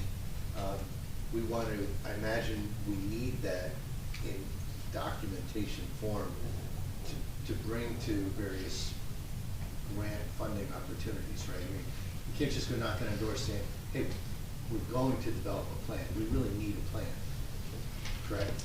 Before Yeah, you can apply. Yes, to some level of detail, there has to be some kind of a plan. Which the 2022 plan was a line item plan, not 30 lines, but it was 15 lines, and it was, I can't remember the amount, was it $1.3 million or something like that? I think $1.5 million or $2 million, something along those lines. Okay. For So- maybe half of the town. Yeah. But do we need to be talking, not necessarily tonight, but in the immediate future, talking with CME about updating that plan, something, giving us a tangible document that we can then bring for order?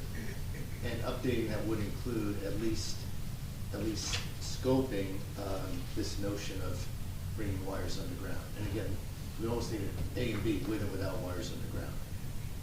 And that would mean phasing, not only for funding, but phasing for construction. I can't imagine, we were saying earlier 1 to 3 years, was probably, you know, 1 to 5 years.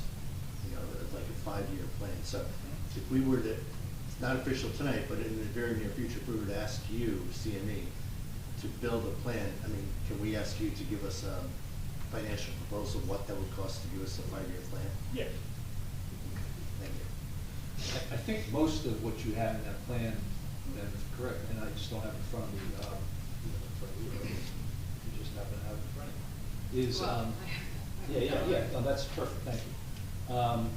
Yeah, it's 18 line items, but what I was gonna bring up, and this is helpful, is it covers a lot of the things that were in the survey, and it covers the prior survey, and it covers a lot of stuff that was in the Rutgers study. It's some walkway stuff, some construction, some, you know, brick paver stuff, some concrete sidewalk interspersed in there. But street trees, street lights, benches, planters, trash receptacles.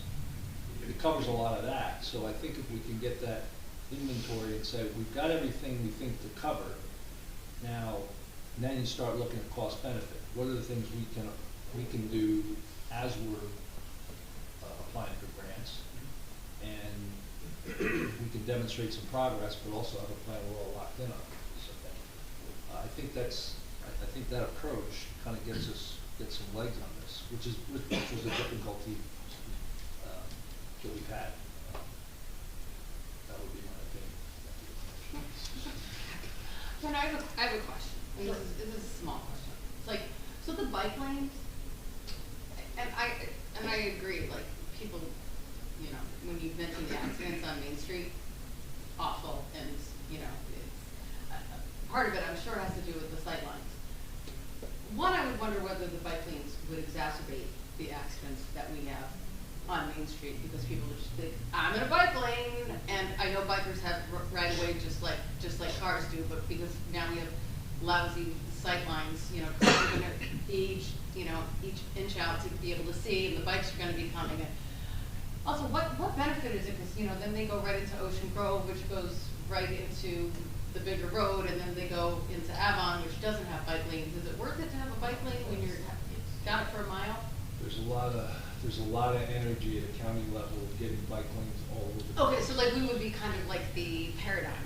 Yeah, and Ocean Grove's working on this right now Okay. on Ocean Ave and coming up Lake Terrace potentially. That's kind of where their brains are. It's just my concern, No, that we're gonna have more it's a accidents, concern. and is there a way to better improve the sight lines? And so that, you know, we could keep what we have, people could bike, and people just aren't gonna get hit by people coming out. Yeah. One of the things that was talked about in the Rutgers study is that New Jersey was one of the first states to adopt a complete streets program. And Monmouth County has adopted the complete streets program. Several counties have, and several municipalities have, to do things like this, to kind of encourage multimodal travel, which is cars, pedestrians, bikes, scooters, whatever. So that it's in line with the vision that the state has and the county has to do something like this. And it's I'm not pushing you to say you have to do it this way or it doesn't work. It's worth exploring that option. Perhaps the best way is the way that already exists with the share the road, the sharrows.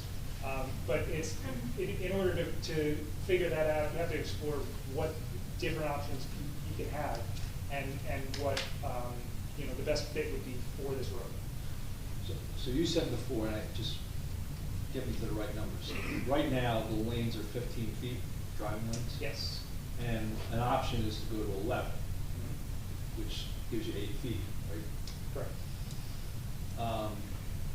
If you start playing with using just one bike lane, you do the green, heavy-duty green, where people realize this is a bike lane. That opens up some possibilities. Now, I'm not saying, and the other thing with 11 versus 15 feet is that a calming mechanism. The cars go slower and they've got less lane. So there's a couple of potential benefits to that, and I'm not a proponent one way or the other right now. I just think about the possibility of saying we've got X amount of real estate to deal with. How do you manage that real estate?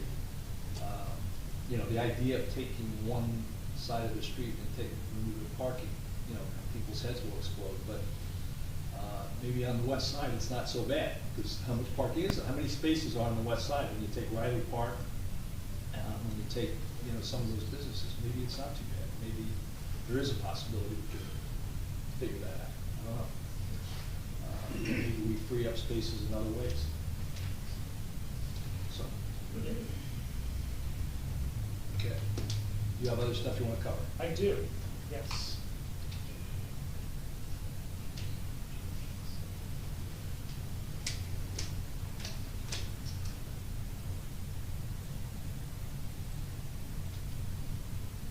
I'll just leave this up here for a second. Havia report.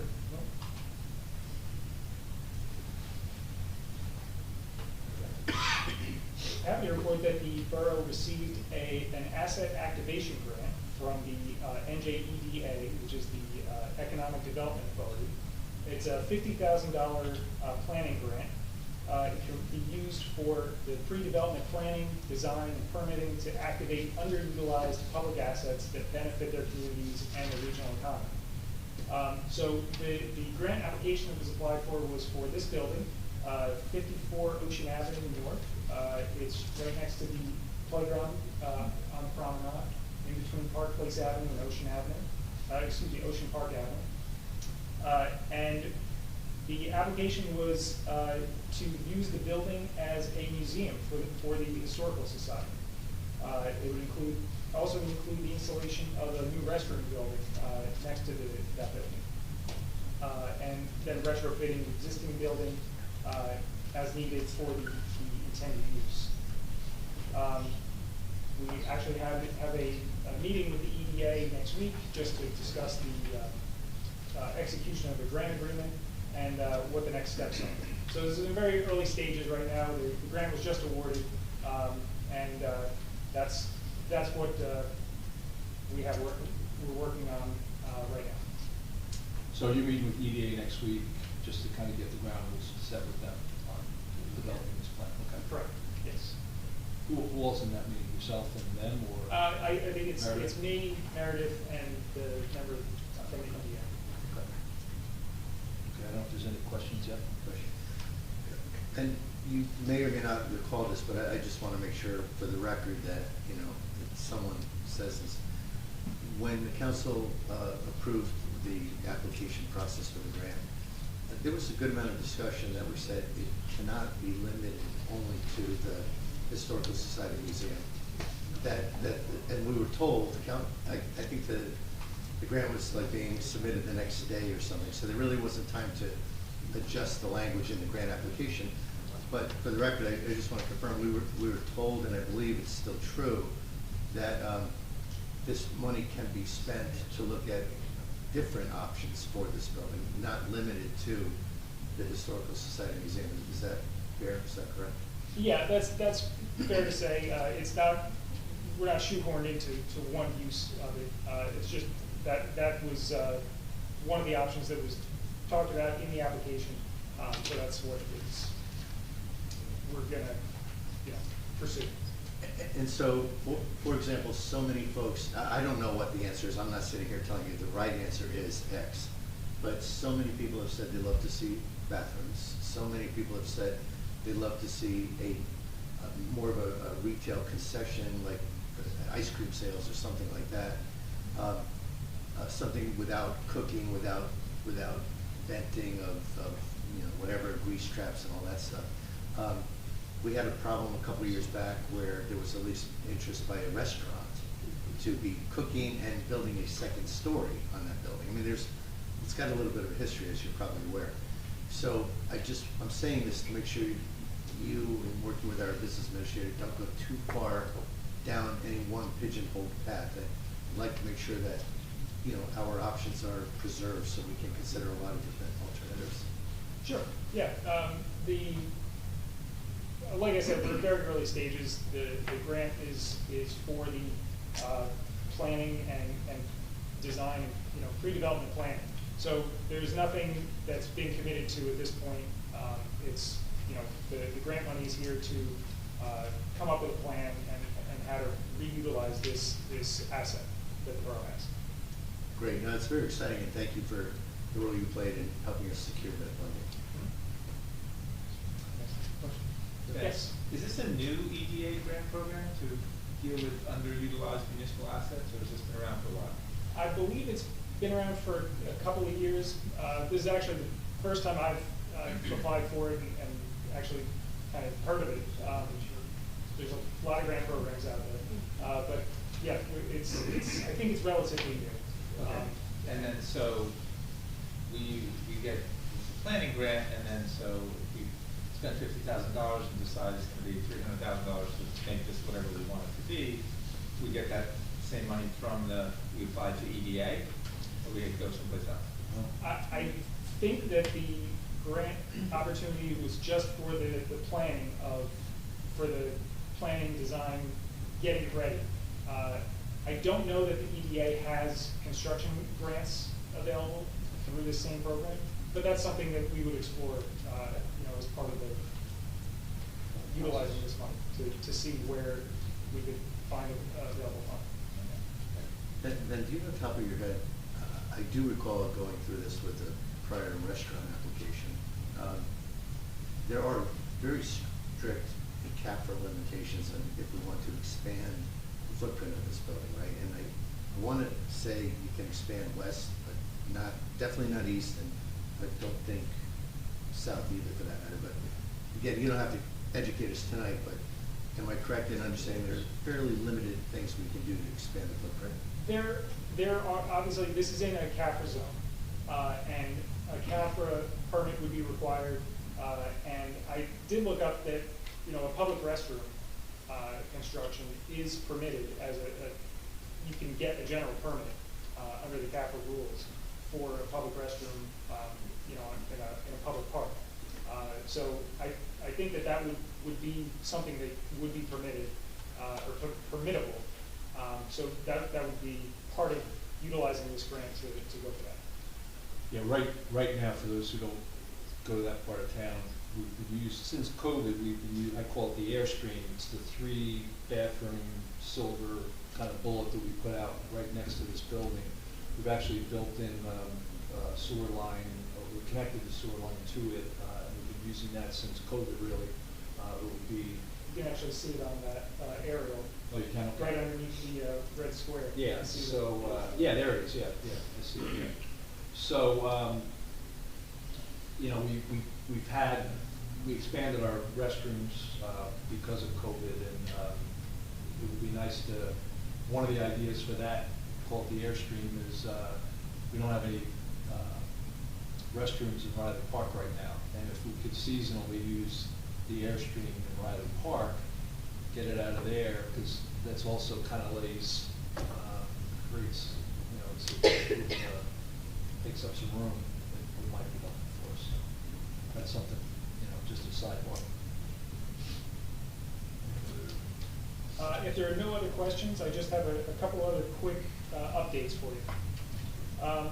This is just for projects that we're working on that the borough can look forward to in the coming year.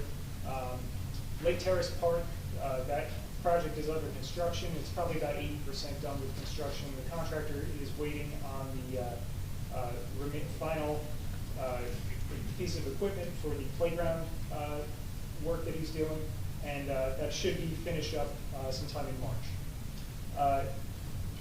Improvements to Park Place Avenue, that's utilizing municipal aid grant from the DOT.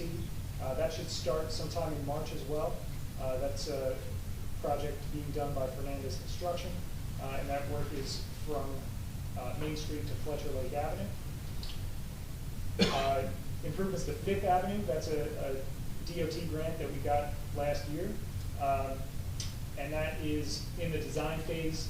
I would anticipate that to be a summer project while school is out. Yeah, that would be a good idea.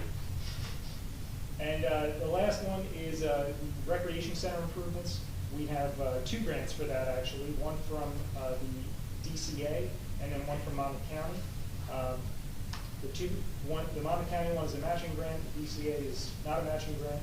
The 2 grant amounts total $339,000, and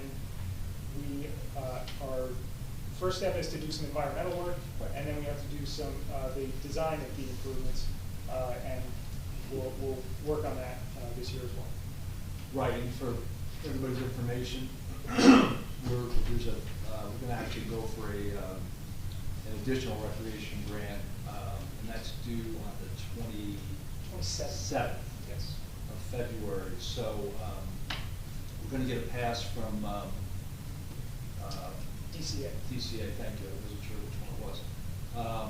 To submit it on the 28th, because we have a council meeting on the 28th, and we have to get a resolution that approves us submitting that grant. But yeah, the application will be due on the 27th, but the resolution can be submitted afterwards. Yeah. Yes. So we're trying to kind of build a critical mass around this whole recreation thing. Again, could be some phases too, where we're getting X done, and then right behind that, we do Y, and we really fix up that whole recreation area. So, just so people, that's coming down the pipe for 2 weeks from now. Again, a question, because you're triggering my memory from that last discussion of the daily application and so forth. We at least talked about, and I don't know, I know we're asking for more money than we got, so we might have to cut back unless we get more grant funding. But we at least talked about the possibility of working in trees. I want to say that for my council colleague, Mr. Weber, and Ms. Denoma for that matter. We also talked, there have been many residents that beat me up all the time about pickleball. We talked about resurfacing courts and maybe having pickleball. That's in there. Resurfacing too. And I want to just confirm, we also talked about possibly, at least if we have the funding, to at least evaluate a dog park up where the greenhouse is. That was part of the discussion. Might not have been the formal application, but just want to plant that seed that it's still in your mind. I do remember that. The improvements that we included in the grant application were in excess of the funding amount that we got. So the dog park was not in the budget, but that can still be applied for as part of phase 2, and if there's money available, that could be something that we look at. I just want to keep it in everybody's mind that we at least talked about some of those other activities. Thank you. All right. Is that it, Ben? Yes, that is. Thank you, Ben. Thanks, Ben. Thank you, everybody. Got a lot to think about. Okay, we'll move to the next slide. Oh, yeah, sorry. Next agenda item is approval of minutes for the January 24th, 2024 council meeting. I'll make a motion to approve the minutes of 2024. Second. Mrs. Noble? Yes. Mr. Gubatese? Yes. Ms. Mahoney? Yes. Mr. Weber? Yes. Mayor Fox? Yes. Okay, public comments for pertaining to the 214 agenda. Any public comments? Yes. It's a new pen, 214. Thank you. I don't know where it is. BBCA, question. On the response rate, that 175, do you know what the breakout of that is in terms of how many are actual BBCA members versus those that are not? Sorry, but that's my question. You said I have to come up here. Yeah. So that's my question. We can get you that answer. Yeah, we can get you that answer. Could we just get it tonight if he perhaps has it? I'm sure he could provide that if he has it, but. I mean, the question beyond that, I mean, it would be obviously very interesting to know what that number is. But even with just 175 response, my concern is that you're at best looking at possibly a 4% response rate to a town. That all of a sudden the gears are starting to run, let's go fix Main Street, yada, yada, yada, and nobody really said that that's what we all want. I mean, everybody wants a beautiful Main Street. Everybody thinks it should, look like Mayberry, but that might not fit into everything that we have or everything we need. Similar as we're talking, I just feel like we're continually putting the cart before the horse. And I appreciate Mr. Gubatossi's, heads up of, asking, well, should we think about sewage or what, or the polls, things of that nature that are, let's get a vision. As well as also the BBCA. I'm sorry, my back is to you, I can't talk to you. Who was in charge or who decided on what the questions were? Again, I don't want it to be another situation where we're finding ourselves down the path after a church of, hey, this is a survey about a church. We know what the answer is, so let's get there quickly. Okay, so I just think, it's great to want to fix things. It's great to want to have these, but let's have a concise vision that includes everybody, or really, as a result of everybody. It's not hard to get everybody to, an easy access to a survey or something of that nature to get the answers we want to have. That's all I'm asking in regards to that. But again, that's also, I'm not done with it. I didn't say you were. Okay. But then again, that also brings the little murkiness of the BBCA. I can, for one, and think I'm pretty well plugged into the town and are trying to be. But it's still, so many people don't know who they are, what is really their role here. It seems to be very gray as to, you know, the signs say that, you know, when they publish their events, it's, you know, within the lines to the town, but is it really? I mean, is the town just automatically on board with their things? To me, it's a private entity that's mixing with a government entity, and it's just very, you know, confusing. You know, what I would think is a BBA is almost like would be more of a terms of, okay, you're not here to promote events, but if you really want to support business or you want to build the businesses here, then you should almost be more like a small Better Business Bureau type thing for them.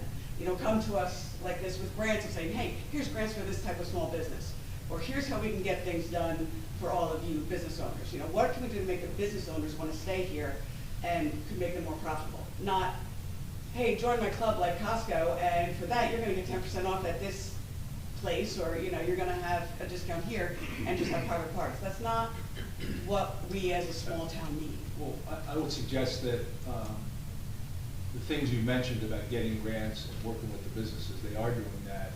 They have been doing that. So I would suggest maybe you want to set up some time and with Paula or Ed or a member and get those questions. I'm good, I appreciate that.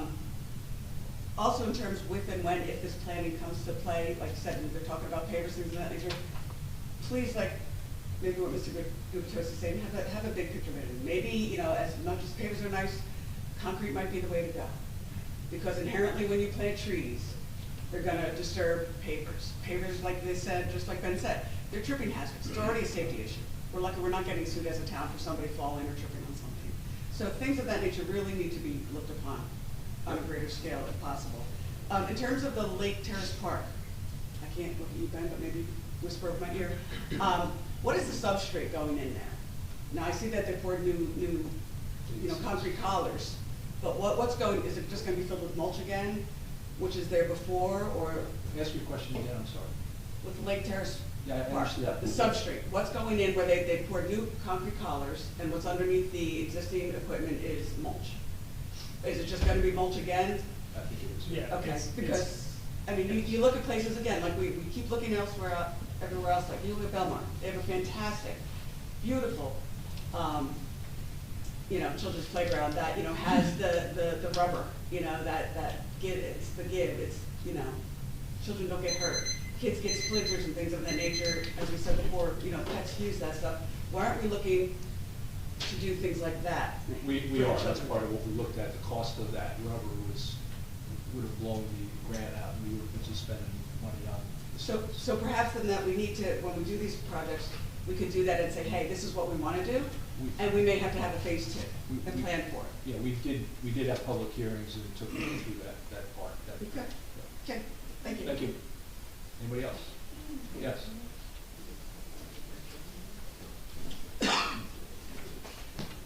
Tracy Davidson, 3044. So I don't want to sound like sour grapes or jaded and Ramsey, but BBVCA is a nonprofit, and there are other nonprofits in town, like the Bradley Beach Education Foundation.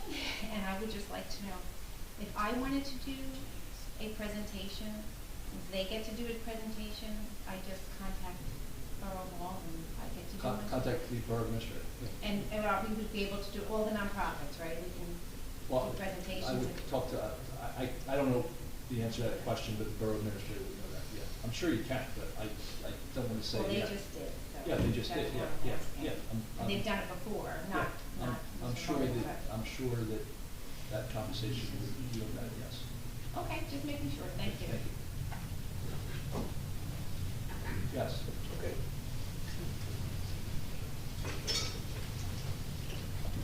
Your voice is pretty deep, Jack. You can probably do it. stand up here? That would be, Yes. I'd like lots of. Okay, yeah. Yeah, you can. A couple of quick things. Did this survey less than 10% of the population?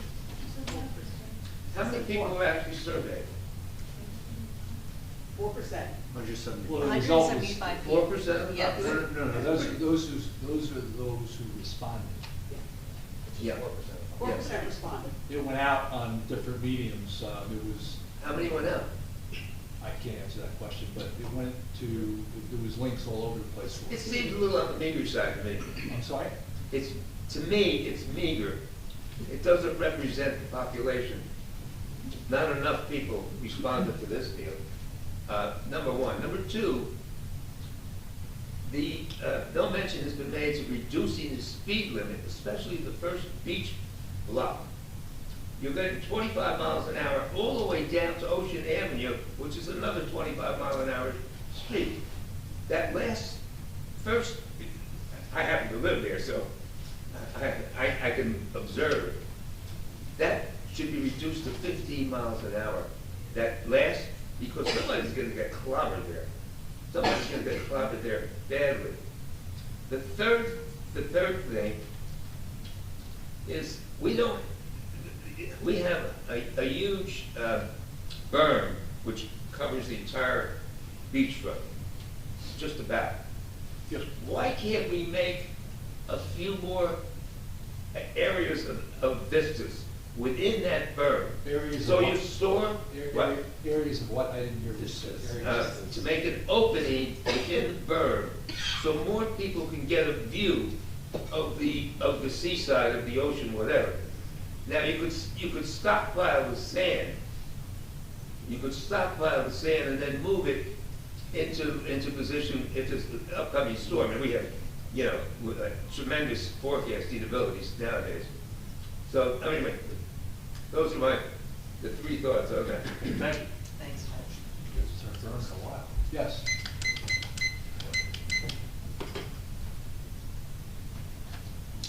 Hi, Dr. Tom Carr, 610 Brindley Avenue. I did miss the first thing that I think Al brought the full appeal discussion. My wife told me it was great, but I was just wondering why, because I was having deja vu back there, but I was confirmed that the presentation that Ben just did was a year and a half ago, and there's nothing different. Almost your comments were almost the same too, with nothing different. Why weren't those workshop items, that and the BBCA recommendation presentation, where we could talk about that more instead of just back and forth, because there's obviously a lot of questions about that and about the project presentation, because that was the exact same presentation and nothing has changed. And there was no presentation of what we were doing. It would have been nice to be like, oh, this is what we propose to do, not this is Rucker study, all verbatim and waste our time, which I felt it was. I'm sorry. Well, I wouldn't consider it a waste of time. I think that we're doing the same exact thing we did a year and a half ago. No, I don't want to let you finish. So it was a year and a half ago exactly, practically, and you got nothing new from this. So Yeah. why wasn't the presentation done where it was like, okay, these are options, let's talk about this and have it as a workshop? because what we're doing is we've set some 24 objectives, and one of them is to really get serious about Main Street. We've been talking about Main Street for a couple of years. Agreed, yes. So we don't have to, I don't think we have to recreate the wheel. I think we have to say, are these viable plans? How do we phase them? How do we fund them?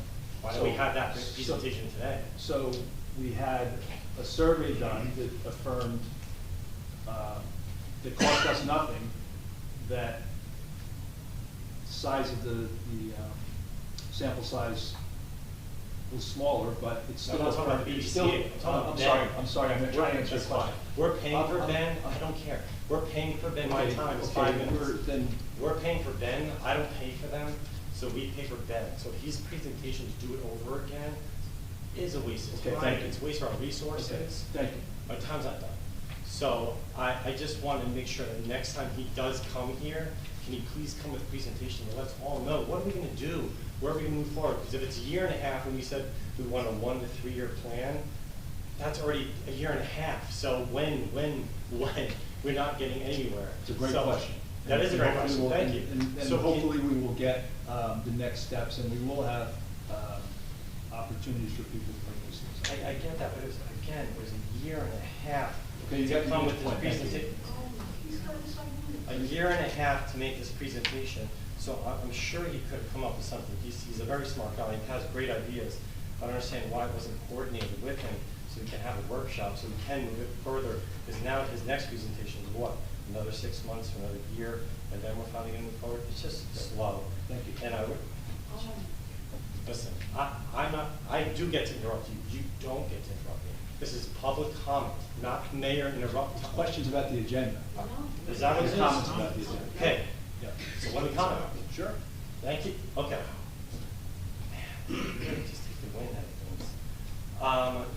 other thing was about the survey. I would have loved to have questions about that.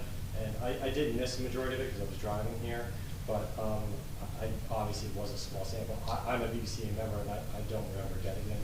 And obviously there was just BBCA members that did respond to the survey.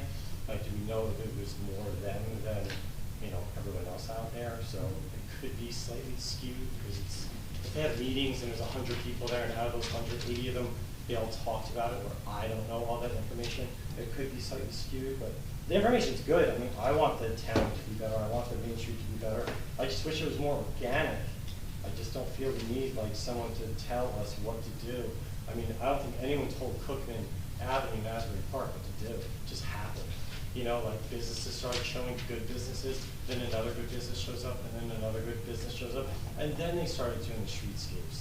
So I just feel that if we make it more inviting to business owners, and like someone said about the grants, that would have been great. He said, this is the grants. I've looked at the grants for my facade, so I know there's grants out there. That would have been a great addition if they could have, because I know you coordinate things with them, if they could have told us and it's presented, this is what we can do, not this is what we want you to do. You know, like how the town should do something, but how they can offer, these are the grants that are available, because I know they're out there, and I wish we would have just done that. So just hope just next time that we have, I appreciate the Fallen Hero discussion. My wife said it was great, but if we could please have workshops. I thought this is what we were going to do for this. We were going to have it every other meeting with workshops and presentations. This is just not ideal. Thank you. Yes. Thomas J. Calan, 612 3rd Avenue. I want to thank Mr. Mulligan and Mr. Matlock for this presentation. And because of that, I'm going to repeat things that I've said in this room over the last 6 years, okay? Because they do apply to this agenda. First of all, I asked about striping on Main Street for delineated parking. And I was told, oh, it's in progress. We got to check with the state. Well, that was a couple of years ago. Nothing happened. We recently had an auto fatality at Park Place Avenue and Main Street. I've always questioned the sight triangles. Could we get the sight triangles fixed at the same time now that we have a fatality? Mayor, you referenced low-hanging fruit. This is all low-hanging fruit. And there's no reason that these things couldn't have been done in the last year and a half. We're in the process of choosing a bench, which will be cleared through the BBCA and the council. I've already been in here for that. We're going to have a naming opportunity for those benches so that we can get this done with no taxpayer expense. I'm going to say it again. I was here in 1997. We approved the paver project. My building, 401 Main, was charged $15,000 for the pavers. Happy to pay it. Came out great. Well, that's a 40-year improvement. Mr. Matlock can correct me if I'm wrong. I expect to change these pavers in 2037. And at that point in time, I'll be happy to write another check to do it. Spring Lakes pavers were done approximately the same time. Their pavers are fine. Okay? Del Ponte's did an amazing job resetting theirs. I've had stonemen at my property 3 different times to repair mine. If the code office asks me to repair them, I will. The code office needs to walk down the street, take a little yellow spray can and say, hey, send a notice, here you go. You have these yellow marks here, you have 30 days to repair them. It'll get done. There's no reason for us to pay again for this. The street lights are our problem because we didn't replace the broken street lights with matching street lights. Okay? So the original street lights are very attractive. I think that's the first grant you go after. That's there's been a major technology change in the last 24 years on this. So there's no reason that we shouldn't be able to do that. Let's pick something really nice. Let's pick nice downlighting that's attractive to anybody. We had to fight New Jersey DOT for the bike sharrows. They need to be maintained. That operation does work. We had to fight for the hatched crosswalks on 3rd and 2nd Avenue. They operate. Every non-signalized intersection on Main Street should be a hatched crosswalk. And there's no signs. Anytime you have a hatched crosswalk, there's supposed to be a sign there. People don't know. Somebody turns to make a left. The guy from North Jersey behind him is in a hurry to get to the beach. He goes to pass on the right and hits the pedestrian. It's a very nice lady who died in Bricktown, crossing guard at Curtis Point with that very thing. So we need the corresponding signs. There's a crosswalk here. So those are just a few of the things. I'd like to see the walk signs coordinated. Right now, if you get to the crosswalk and you don't hit the button, and some of the buttons don't work, then it doesn't tell you to walk. So now you walk, and then the car turning says, hey, wait a minute, you don't know how to walk. Well, I have the light, I should be able to walk. It should be like Manhattan, just let it turn on automatically. So these are just a couple of the low-hanging fruit that I think we can really take care of with very, very little money. It's maintenance, and it's deferred maintenance that we haven't done. So now we're gonna spend $3, $4, $1 million a block. There's no reason for it. Also, in the Rutgers study, the corner extensions and those things, there was a big question of whether New Jersey DOT would approve that on a state highway. So that has to be established before we even waste any time going, oh wow, we wish we could have that. No, you may not be able to have it. Let's sit down with New Jersey DOT. Also, there's a safe way. I mean, I park in front of UVA to go to the seniors luncheon function. I have a couple people in the car. We open the door, there's a bench there. They can't get out of the car. I gotta back the car up. It doesn't function, right? It's not on. So anyway, the benches need to be in the right place. We have a great naming opportunity. There's no more naming opportunity at the beach for benches, so we can get this done. And there's no reason for us to spend tens of millions of dollars when we just had a 13% tax increase. So I'm happy to volunteer. Anybody wants any help? I've only been a landlord here on Main Street for 27 years.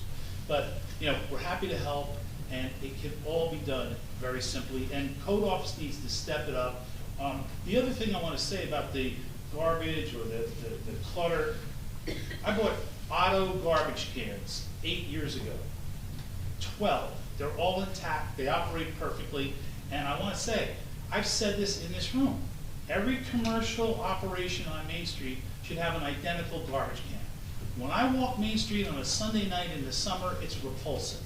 Because everyone's got different garbage cans, different stacks of piles, no tops on the cans. It's a mess. On a Sunday, just have uniformity. That's the uniformity that we really need.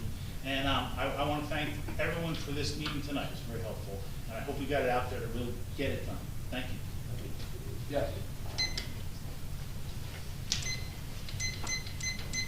Hi, my name is Henry Nachos, 209 3rd Avenue.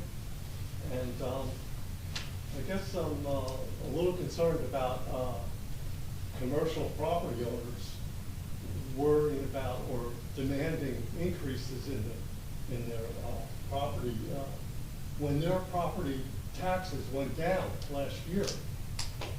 A lot of the properties went down $300. You really need to address your questions up here. Okay, Yeah. $300 on a minimum. If I look at some of these, like Darcy's was down $300 or $400, mine were up $1,500. And I think maybe you might have read a letter I might have written. Or did you just throw it in the garbage? I don't throw any letters. Did you read it? Because you didn't respond to it. Maybe you should resend it because I do respond to everything I get, so maybe it was lost. I did get a couple of responses. But my taxes went up about $1,500. And if you go across the board on Main Street, they went down $300, $500, $1,500. And it's been that way for a year and a couple of years, and I noticed it. This year was extremely bad. And I called the tax assessor, and he told me how it works. And I told him I don't think it's correct. 2 weeks later, he called me back, and he told me that they're changing it next year. And it's not going to be based on what the fictitious rent could be on the property. It's going to be based on the land value and then the assessment of the rent. So let's figure out what that is. Do you have a new view of what the tax assessment is on the town? Commercial or residential? Because that's the first thing I would have done. I would have said, give me a projection or give me a view. Yeah. Because again, my taxes went up $1,500, okay? And across the board on Main Street, it was down $300 to over $1,000 for a property, okay? And then they're coming up here demanding street lights and garbage cans. maybe you should pay, they gotta pay their fair share. Do you understand? Yeah, I understand. Okay, and maybe you go back in your mail. Al, thank you for responding. And John. Go back into your mail and review it. You said it's an email? It was an email. Okay. Okay, and it's very worth reading. If you have it, resend it, just in case. Okay. Okay, thank you. Okay. Okay, thank you. Yes. Beth Kepler, 504 Central Avenue, Bradley Beach. I'd like to address Resolution 2448. It's my opinion that Councilman Gubitosi's ongoing efforts to stop our taxpayer dollars from being embezzled by the expansive criminal network embedded in our borough is the reason that he is being so viciously and unjustly accused and attacked. Deception, chaos, and confusion lies at the root of the motives behind this pending complaint. This mayor and his administration is intentionally creating division so as to direct attention away from their own criminality.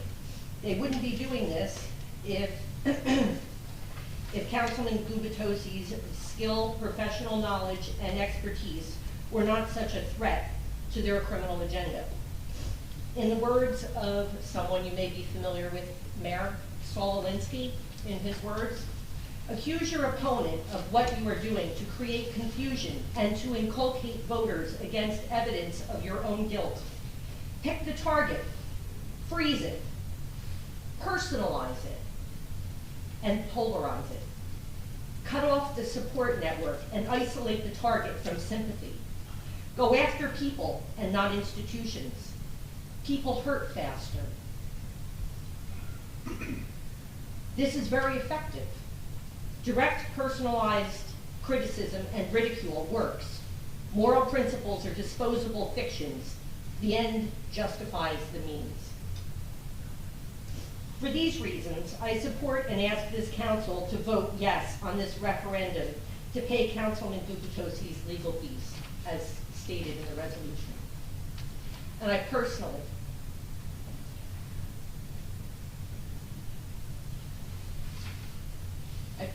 want to thank you, Councilman, for standing in the gap, for not backing down. And I want to extend, I can't even imagine what your family, your wife, must be feeling. Not ever having had a face-to-face conversation with you, I can't even fathom you being guilty of the things that you are being accused of in this complaint. And I hope that you, more than just for us, but for your family, defend this vigorously. And we, the people of Bradley Beach, stand behind you, and we support you. And it was, well, I'm not going to say that. But the other thing that I would like to say, it's very interesting that this big, long, very professionally and well-produced slideshow and presentation that we just went through with the BBCA was based on 175 residents. And it's a multi-million-dollar decision, at least $1 million decision. But yet you, Mayor, characterized publicly in a newspaper and marginalized 250 residents of this town who signed a petition and characterized it as bogus.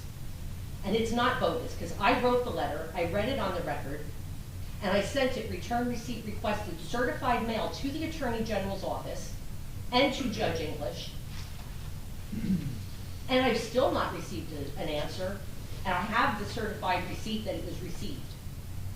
So it's not bogus, Mayor.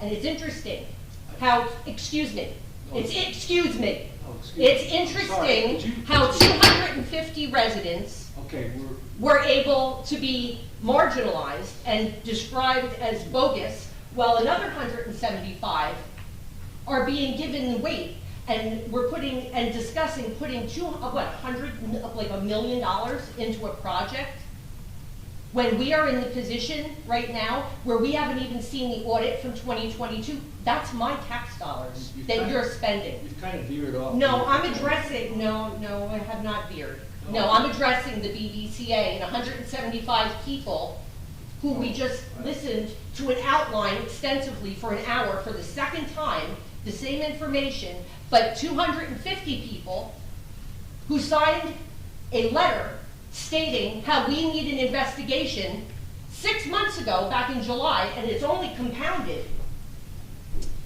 The argument has only gotten stronger with time because you continuously, and your administration continuously, to perpetuate criminality. Thank you. You're welcome. I guess for the minutes, I don't know if I can use the word bogus in any comments or. It's in the newspaper, I'll forward it to you. Yeah, okay, any other questions? Okay, if there's no other questions, we will go to. We have a couple people on. Yeah, I'm Oh, I'm sorry. We have a couple on Zoom there. Don's iPhone?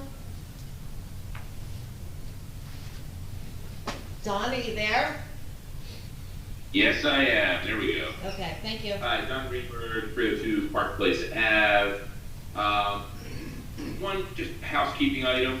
If you're going to do PowerPoint presentations, it would be nice if they would be shared on the Zoom. That technology is capable on Zoom, because all I'm looking at is like a window, you know, that shows me the TV screen on the wall. I really can't see the PowerPoint. So if you could share them going forward on the PowerPoint presentations, you know, I see pictures of Al and the mayor and everybody else, but I don't actually see the PowerPoint presentation. Yeah, I could be wrong about this, Mr. Greenberg, but I think the way that they took over the presentations and ran them out of there might have taken it out of Zoom. So you raise a good point, because I think prior to this, it was run by Michelle. You could see it because it was on Zoom. So it's good. Yeah, we have in the past, you're right, we have been able to Yeah, see so I in think the past, but the two. so it's good input, because I didn't even think about that. So we'll make that adjustment. Thank you. Thank you, sir, appreciate it. And in terms of the presentations, I love the idea of bike lanes in some fashion or another. Especially in the summer, there's a lot of people cycling, and I do agree that the sight lines are terrible. Anybody's ever tried to make a left from Park Place onto Main Street, you take your life in your hands. So I think that's something that needs to be worked on sooner rather than later. And in terms of enforcing bike rules, like people riding on the sidewalk, and my own pet peeve, which I've brought up before, is if we can get the local PD to enforce the ban against riding the wrong way against traffic. I remember the last time I brought this up a couple of years ago, the chief said, well, nobody's been killed yet. So, but I don't think that's the bar we should use. I think we should be proactive in enforcing the riding with traffic on your bicycle. And if, you know, maybe we could have a bike rodeo. I don't know if we've ever had one, but, you know, a little safety education. Yeah. I'd be happy to volunteer to help out. Yeah, we have done that, but I think they're planning on one this summer. Yeah. Yeah, and if you need any help, I'll be happy to help with that. Okay, thank you. All right, that's all I got. Okay, thank you. Thank you very much. Eileen Shishias?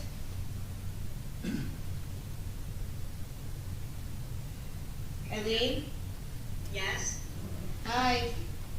Can you hear me? Yes. Okay, thank you. Eileen Shishias, 112 4th Avenue. I found this a very interesting meeting regarding Main Street. My question is whether or not the borough has any intention of holding the building owners to bring their buildings up to code. We do that on an ongoing basis. Well, there have been so many buildings that have been in violation, and I can think of several since 2017, and nothing has been done. And I just think that some of these are they're very apparent, and I think that the residents deserve a better support from code enforcement to make sure the landlords, the building owners, are doing their part to make our town better.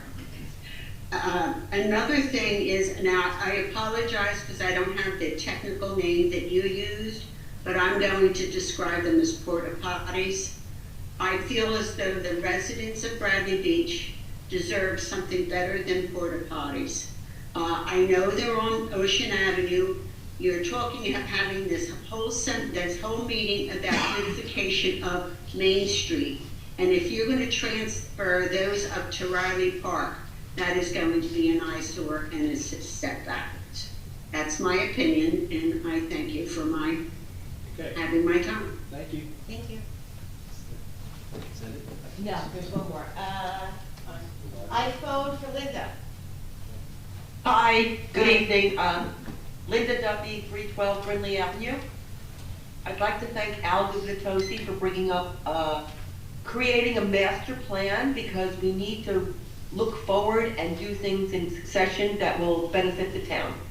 So I'd like to say that I have been watching the renovation of the Lake Terrace Park, and because it basically is a toddler park, it has never been gated. I was wondering if there's going to be any gates installed so parents don't have to pull their hair out running after toddlers here and there. There has never been a gate there. It needs to be a gated park like it is on Ocean Avenue. Does anybody have any feelings about that? Yeah, I think it is, yeah, Ben, you can cover it. Ben's here, I'm pretty sure it's good. Yeah, there are going to be some gates installed as part of the project. Right, yes. On both sides, between the grassy area and the street that runs alongside it? Yeah, the two corners, the one at the corner of Lake Terrace and, forget that other side street, and then the opposite corner where it's just the opening in the fence. Two gates are going to be installed there. I thank you for your foresight in doing that. Also, I'd like to talk about Don Greenberg's response to the riding the wrong way down the one-way streets. Bicyclists habitually run the wrong way, ride their bikes the wrong way on streets. This needs to be addressed, and the police department needs to start giving out warnings, so maybe people will get the hint that you shouldn't be doing that before something else happens. And we don't need to hold the bar so high as no one's gotten killed yet. So I think that's proactive. Also, the side triangles on most of our streets are not within the state's code, which I think the town can adjust it to whatever they want, but maybe we should revisit that. And I appreciate your time and thank you. Good night. Thank you. Okay, we'll go to the next agenda item, which is ordinances. There are none, so that was quick. Number 11, communications. Pardon me, Mayor, you had communication about a grant award, did you want to do that? That's the next thing. Oh, I'm sorry. I thought you missed it. My bad. Number 11. Okay, here we Committee go. I'm going to actually be extremely brief on this because Mr. Matlack covered it. All I want to just reiterate, and I think Paul left, was as it relates to the, I will cover this in a little bit of a different angle. I said earlier when I started tonight about Biasi, and we have made some really good improvements in the Biasi building, and for a marginal cost, and we created a lot more space than we had there before. However, we still want to, we still have conflicting or competing entities there. Seniors, Meals on Wheels, community development, the Historical Society, and I think, I've had a few conversations with the Historical Society. I met with them again on Monday, just give them the grant status, but I had met with that group in October, and again, I think it was Monday. We did pass a resolution in November to move forward with the grant. We got the grant, which is great. Now I think we're trying to figure out, and we're going to do it with the Historical Society, is there a 1-2 punch? One of the things that people aren't aware of in the Biasi Center, a lot of people aren't aware that we just expanded and created a storage room on the north side of Biasi that's about 630 square feet. That could be expanded even more with a couple of little tweaks. It's been painted, put a floor down, and it looks like it's a ready office space. And we're contemplating, could we have a part of the Historical Society kind of headquartered there for archiving, kind of an office thing, and then the promenade becomes that exhibit hall, museum, and with some combination or iteration. So my point on this grant and really the work we're doing on Biasi is we're trying to deal with conflicting or competing assets and trying to fit all the activities in town in all these places in a comfortable way. Those who have been in Biasi and looked at the historical stuff, and Paul, if you were here, agree with me.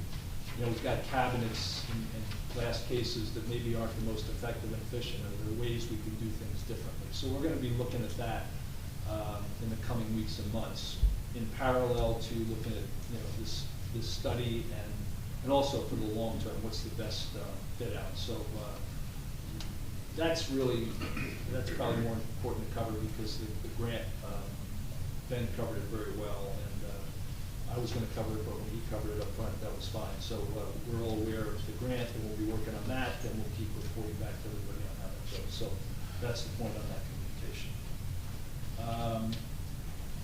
Resolutions, we have a few resolutions. Most times in this meeting, this first meeting of the month, we won't have resolutions. There are a few this month that at this meeting we have to do. The first resolution is 2024-46. Thank you, guys. Authorizing and providing issuance of sale of 11,580,500 bond anticipation notes for the Borough of Bradley Beach in the County of Monmouth, State of New Jersey, to the Monmouth County Improvement Authority and determine various matters in connection therein. I will make a motion to Mr. Mayor, discussion. Yep. I'm confused. You did send us a schedule. I had asked for supporting that number, but you had a different number, 9,780,000. I'm not sure I understood the data that was on. Yeah, so the 11,580 it would be the, I call it, when we went out and looked at the bond anticipation notes, we've been able to refine that down. This would be the high end if we went out and felt as though we needed it, but I think we're going to end up with a lesser number that we have to actually go out and get the notes. I think it's in March. So it's been really the refinement between Megan Bennett, the bond attorney, our CFO, and Meredith, the active borough administrator. I'm sorry, though. No, I'm really not trying to be difficult. The original question was why this specific amount, 11,580,000. That was the start point, probably 3 or 4 weeks ago, and they've been able to take that down to a lesser number. It won't exceed this number of 11,580. I can be clear about that. But the new number that you provided to us just a day or so ago was 9,780,000. 9.8. Yeah. So almost $2 million less. So I guess the obvious question is, should we? And I did have a question about even that detail. There were a number of adjustments down. Is that because I assume because we're sharing some of that bonding with Avon? No, that's not. We're just. What was like 3.5 million, but we were dropping 1.5 million. Yeah. What's happening there? I think it's a timing issue that we're not going to need as much initially for 2020. We would win in 2025. And these smaller ones appear similar to timing? Yeah, it's just timing. So the recommendation, and I checked this today with the CFO, the recommendation was that this was the high end. We believe we can commit at this 9.78 number, but the recommendation was to stay with the resolution as is and shoot for this lower number of about, it's called $10 million, $9.8 million. Can you help us or help me understand the process? If we were to approve a number almost $2 million higher, how do we make sure we don't actually bond for that? Like, how does that process work?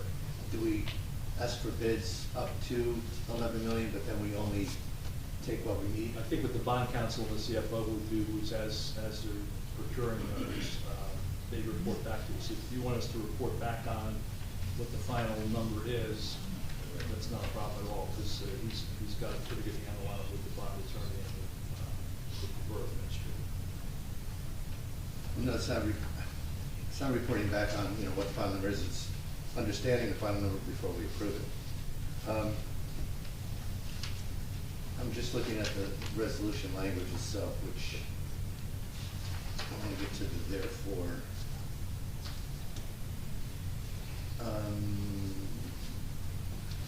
The chief financial officer is hereby authorized to cause all or a portion of its bond anticipation notes to be issued and sold. I'm reading this not only for my benefit, but for anyone in the public who might be interested. The borough hereby authorizes the use of certain information concerning, okay. A portion of the proceeds of the sale of program notes to the MCIA may be retained by the MCIA as payment to the borough's allocable share of issuance expenses and expenses related to the county guarantee. Yeah, we're going to the Monmouth County proof. That yeah, got us a favorable rate. What is the rate? I don't have the rate in front of me.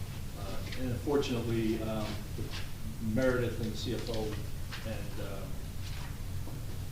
Megan worked through this, so I don't know what the final rate came in. Mr. Mayor, what's the urgency of this? Like, can we table this until the next meeting to get there? I think there's some urgency that they want to get this in with the county. I mean, we can clarify these questions. Meredith will be in tomorrow and can clarify those questions. I mean, we can condition. I mean, if you want to meet with her or her and Ricky together, that will be fine. Unfortunately, I thought Meredith would be here to represent this today, but her flight's got a little screwed. I guess section 1 gives the flexibility I'm looking for, but in terms of what we would approve, it's saying the chief financial officer is hereby authorized to cause all or a portion of its bond anticipation notes to be issued. I appreciate that flexibility. What I'm concerned about is controlling that flexibility, that if the most recent estimate you have is 9.8 million and we're authorizing 11.6, that extra 1.8 million just concerns me because I don't know what back-end control the council would have over the additional borrowing of that funding. I would suggest that what they're working through is trying to get the lower rate, lower number. This was what the starting point was. If you're looking for the delta of those two, the 11.8 versus the 9.8 versus the 11.6, a flag that says if we go over the number, that 9.8, I don't think that's a problem at all. But I think that can be very proactively communicated. That the intent is not to, hopefully not having the issues where we have to go up. Well, we certainly, I mean, I'll speak again for myself. I certainly don't want to impede the borough in terms of borrowing money that we need. But I can't see granting kind of blind authorization of 1.8 million that we don't have any explanation for, you know, why that number might be needed. So can we alter this to, at least I would ask, can we alter this to approve the 9.8 million and then if another 1.8 million is needed at a later date, Mr. Mayor, could we come back and expand this at that time? All I can tell you is that the recommendation by the CFO today was leave the resolution as is, and we're going to try to manage this. If we go with a lower number, the 9.8, I don't know if that's creating some kind of constraint for the bond attorney and the CFO. Again, I think they can explain that. It's unfortunate that we just have an absence tonight, but we'd be able to explain that because Meredith worked at a detail level with these guys. Mr. Mayor, isn't it right to say that there's no new borrowing in this? This is all in restructuring and refinancing of existing debt. No, there is new borrowing. Yes, there is. And it's detail for us, John, that number we were talking about, 9.8. It's what this is allocated. So can we just change the number at the top of this to 9.8 million? I just said, he recommended we did. I don't think you can do that because it gets run through the MCIA for pre-approval. I don't think you can just change the number because the MCIA, like if it's here, that means the MCIA said okay. So it may tie into the MCIA that they, Yeah, well, they're the. we started working with them in the fourth quarter. Mr. Cannon, if we authorize borrowing of this money that says all or some, right? It's not, the wording is not. It's an authorization. It's an authorization. But how do we, the council, stop an extra $2 million of borrowing that we've authorized if we don't, right now, we don't know what that extra 1.8 million might be. And you're asking, not you, but we're being asked to authorize this borrowing, not knowing what the money might be for. I mean, how does that work in reality? Do we have any control? Well, I mean, it's an over that? authorization, so when it comes up to be spent, there's a certification of funds that says it's available in the line item where this authorization goes. They borrow the money. So technical answer to your question, I'm sure it's a very practical one, is that you get to review the spending every time it's done. So you just don't spend the money when it comes up. Why is there extra money? Is it for emergencies or what is it? No, I'm just telling you that. We started this in the fourth quarter. CFO question. What's happened since the fourth quarter, first you went out and Megan Bennett got us a favorable rate with the Monmouth County group. What's happened since then is they've been working to try to refine what we actually go out and spend. So to the attorney's point, it very well could be a pre-authorization amount that that's what we've committed to, but that doesn't mean that's what we have to necessarily borrow when we're incurred debt on. And I think that's probably why the CFO said, we really need to stick to that number, but we have a high probability of coming in at $9.8 million. So I think this is not a high risk approval.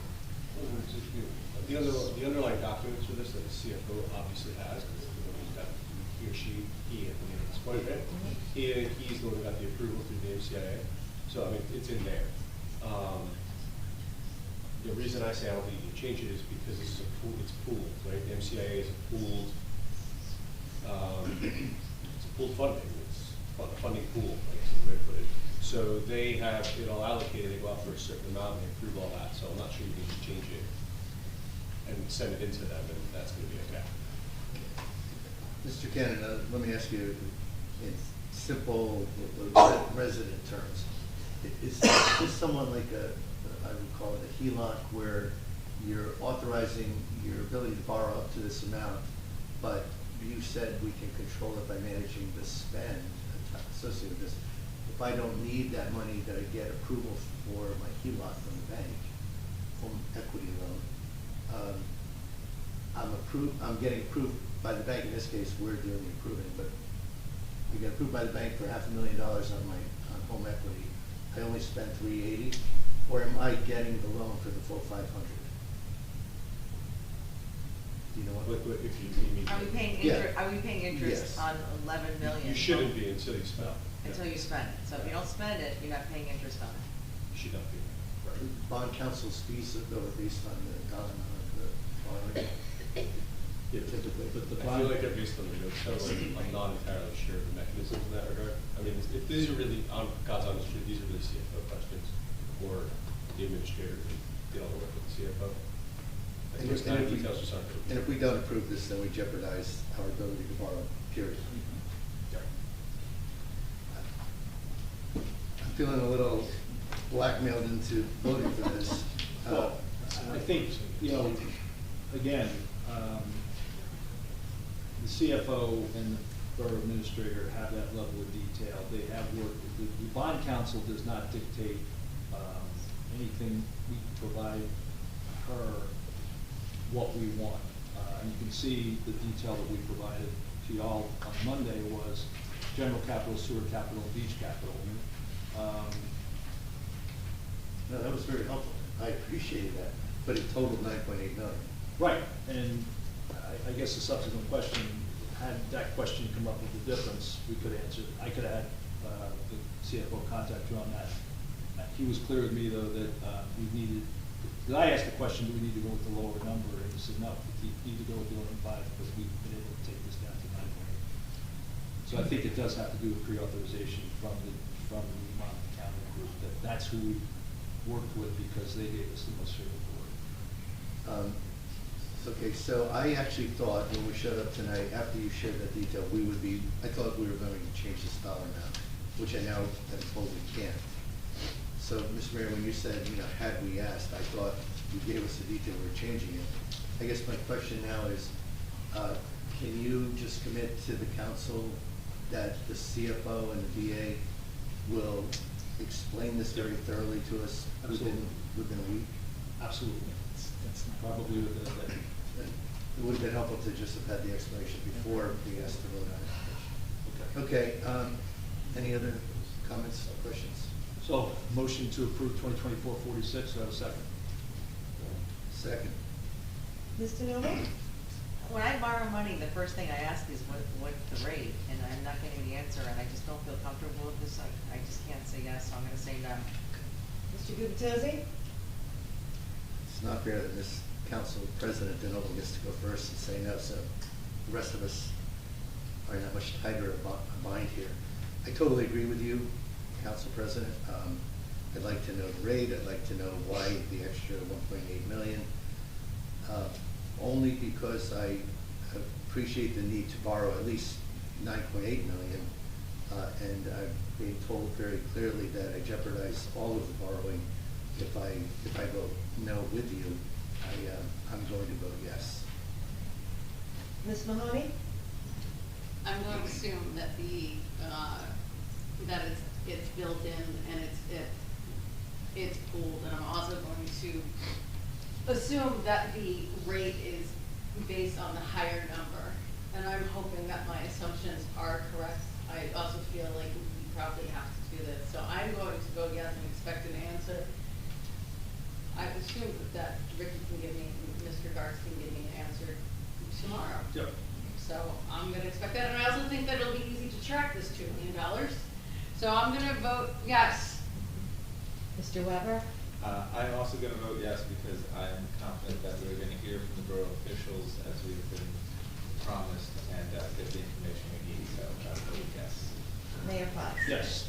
2024-47, requesting permission for the declaration by right of fallen heroes trust fund to accept bequests, legacies, and gifts pursuant to NJSA 40A, semicolon 5-29, in order to honor the deceased veterans of the borough of Bradley Beach.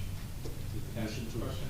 Yes. This means that we're just creating a trust fund. Yeah, just in addition to the many trust funds we have. Yes. Okay, that's. And then, John, that also helps us segregate the dollars from Yeah. taxpayers. And I'll second that. Mr. Noble? Yes. Mr. Gubatose? Yes. Ms. Mahoney? Yes. Mr. Weber? Yes. Mayor Fox? Yes. Oh, I'm sorry. 2024-48, authorizing retention of Hosea Cohen LLC, Bank Capital Associated Matter Humphrey versus Bradley Beach, docket number MONL 25824. Second. Mr. Noble? No. Your motion that you said. I'd like to make a motion to approve Resolution 2024-48, authorizing the retention of Closure Cohen LLC to defend Councilman Alan Kubatosi in the matter of Humphrey versus Bradley Beach. Do I have a second? Second. Mr. Noble? Yes. Mr. Gubatose? Abstain. Ms. Mahoney? Yes. Mr. Weber? Yes. Mayor Fox? Abstain. 2024-49, authorizing retention of Michael Collins, Esquire, King, Mullish. Thank you, Collins, represent Borough Council in the matter of Fox versus DeMarco, docket number MONL 159523. Quick comment, Mr. Mayor. Just for the residents' knowledge, this is basically appointing an attorney to defend the borough in the mayor's lawsuit, who would be replacing Mr. Cannon, who has recused himself from that litigation. So just want to make sure everyone understands what we're voting on. I'll make that motion to, let me read this. You can just say George Article 49. Okay, I'll make the motion to approve 2024-49. Second. Mr. Noble? Yes. Mr. Gubatose? Yes. Ms. Mahoney? Yes. Mr. Weber? Yes. Mayor Fox? Yes. Oh, I'm sorry, abstain. Okay, there's no announcements, public comments, public comments. Any public comments? Yes.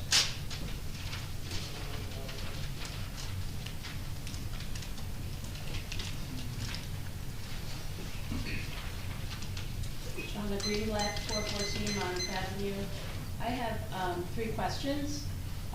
The first 2 are for Mr. Cannon, and then the third one is for Mayor Fox. And I'd like to actually just read the questions before anyone answers. My first question, Ms. DeMarco indicated that the employment services of Mr. Fahrenbach for work in August and September of 2023 was paid in January of 2024. When questioned, she explained that Mr. Fahrenbach had requested that he be paid in the 2024 calendar year. From a budget perspective, this is problematic. The $26,000 consultancy fee for BA services places a burden on this current year and may well be a cause of confusion in projecting future budgets and look back. Is it legal for the municipality to manipulate the timeline of payment for employment services for the sake of tax year implications? The second question, given that the former BA Kim Humphrey has filed a lawsuit against the borough, is it in the interest of Bradley Beach to continue to maintain her services of purchasing agent as a holdover? Is the borough required to have a QPA? And my third question, which is for Mayor Fox, what is the status of 319 Lorraine? Please provide an update on the RFP referenced 1 month ago. So if I can ask Mr. Cannon those questions first. Sure. So in response to your first question, I know you're talking about budgets. I don't know which way it is sitting here.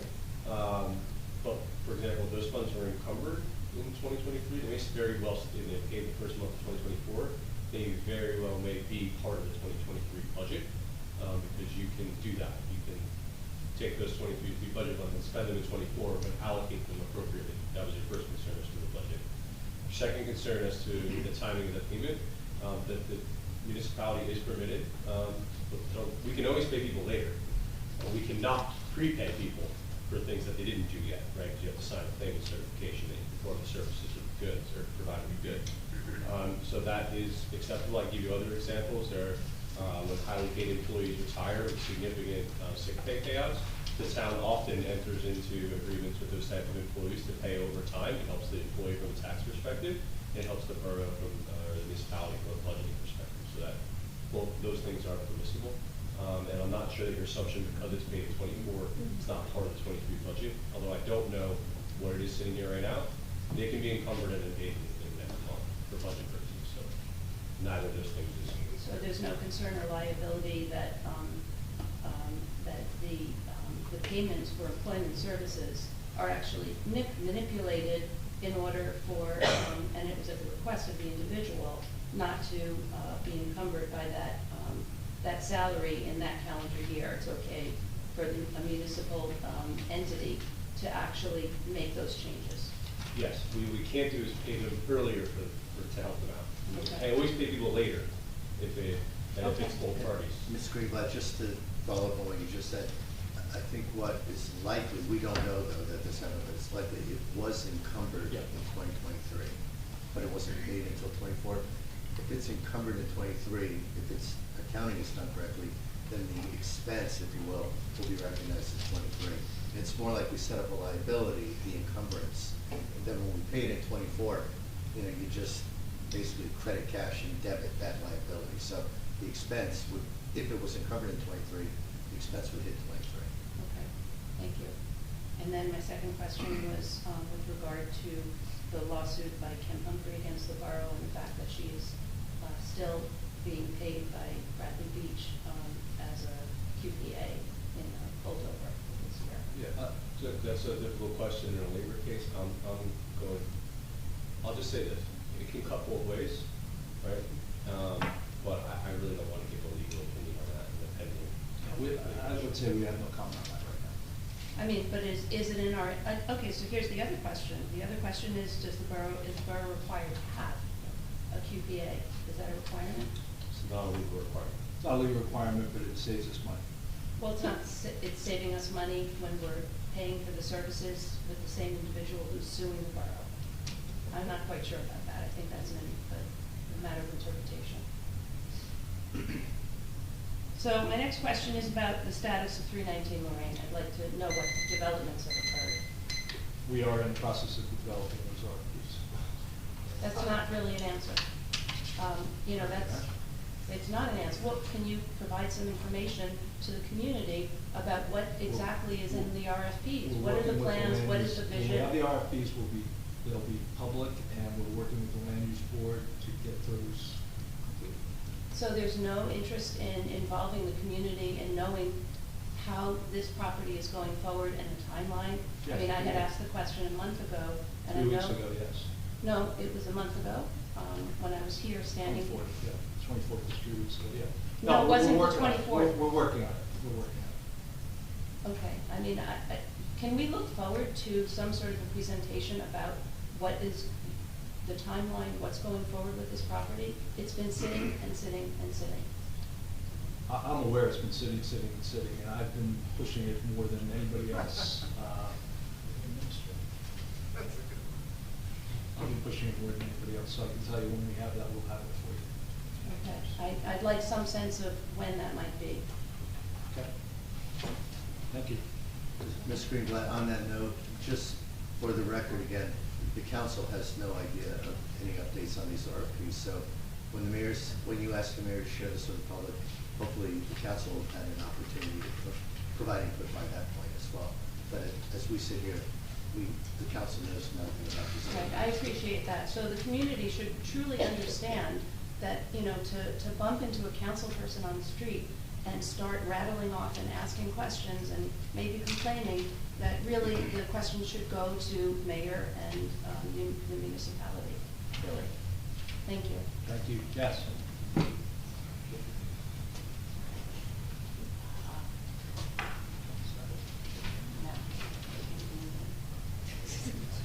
Sorry, that was wrong, right?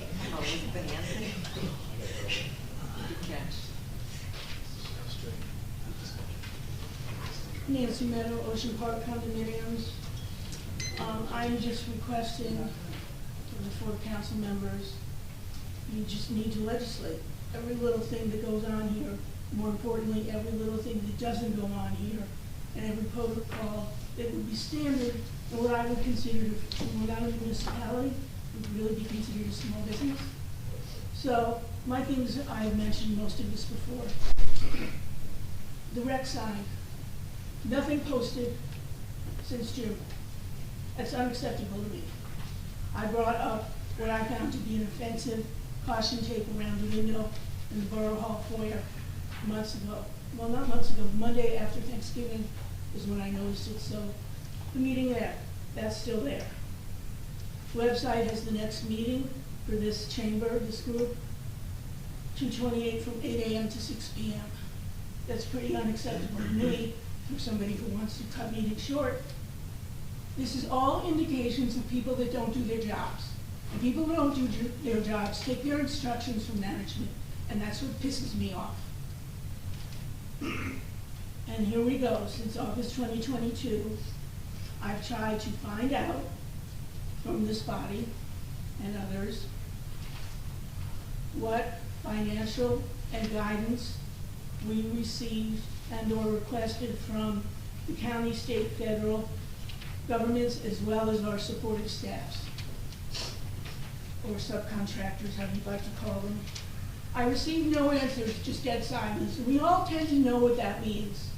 So then I decided to... What's the topic that you need to state what topic you were looking for? Ocean Park Pipe, sorry, Okay, thank I'm you. sorry. No, thank you for pointing that out. Just assume that everybody's heard this and is sick to death over it. So I decided to put it in writing. I've now sent 3 letters and I've gotten 3 responses. and this is what I've learned, and I want the record to know this. We are the sole payer. We floated a bond for $1 million for a portion of the payment. We are not in possession of any records or any requests. And the reason is because we didn't seek any. Now, the last statement comes from a letter from our attorney, because this was sent on as an Oprah request, which I didn't do. And now our Oprah attorney, I've just learned, is also our labor negotiator, labor attorney. And he informed me. That's not the case. Oh, well, whoever this is. Not to cut you off, Nancy. Give me 1 minute. He works for the way, like he's with the same firm, but it's not the same. Well, the firm, okay? Here's I the just letterhead. wanted to understand. Get this on Zoom. You got this? Get the letterhead there. Thank you. He's pointed out that I have repeatedly asked. Yes, I have. Good that he knows that. Because all it would have taken is someone in this meeting to say, we didn't ask for any help. And the bottom line is he considers this a closed matter. It is not, because in every letter I sent was always why. So here it is. We didn't ask for help. $1 million. Why? And may I say that all of these outflow pipes are all falling apart. So are we going to have a protocol to what do we do when there's a problem? Are there steps we should take? Should we contact risk management? Beaches all belong to the state of New Jersey. It is a state problem. Okay, so I now need to, and they're going to bill us because we know that this firm does nothing about us. So I now need to reply with, it's not a closed matter because you did not answer my final question. Really? Is this the way an effective business runs? I don't understand it. I don't understand this whole workshop thing with presentations from departments. It's my understanding the only department head that is required to make a presentation is the police department. That is in his contract. It's to be monthly. I observed it 2 months in all these years that I've been coming here. I resent to have these other people who are not paid to do it to wait, to have to spend their own time coming here. Or our support personnel in those departments, are they going to get comped?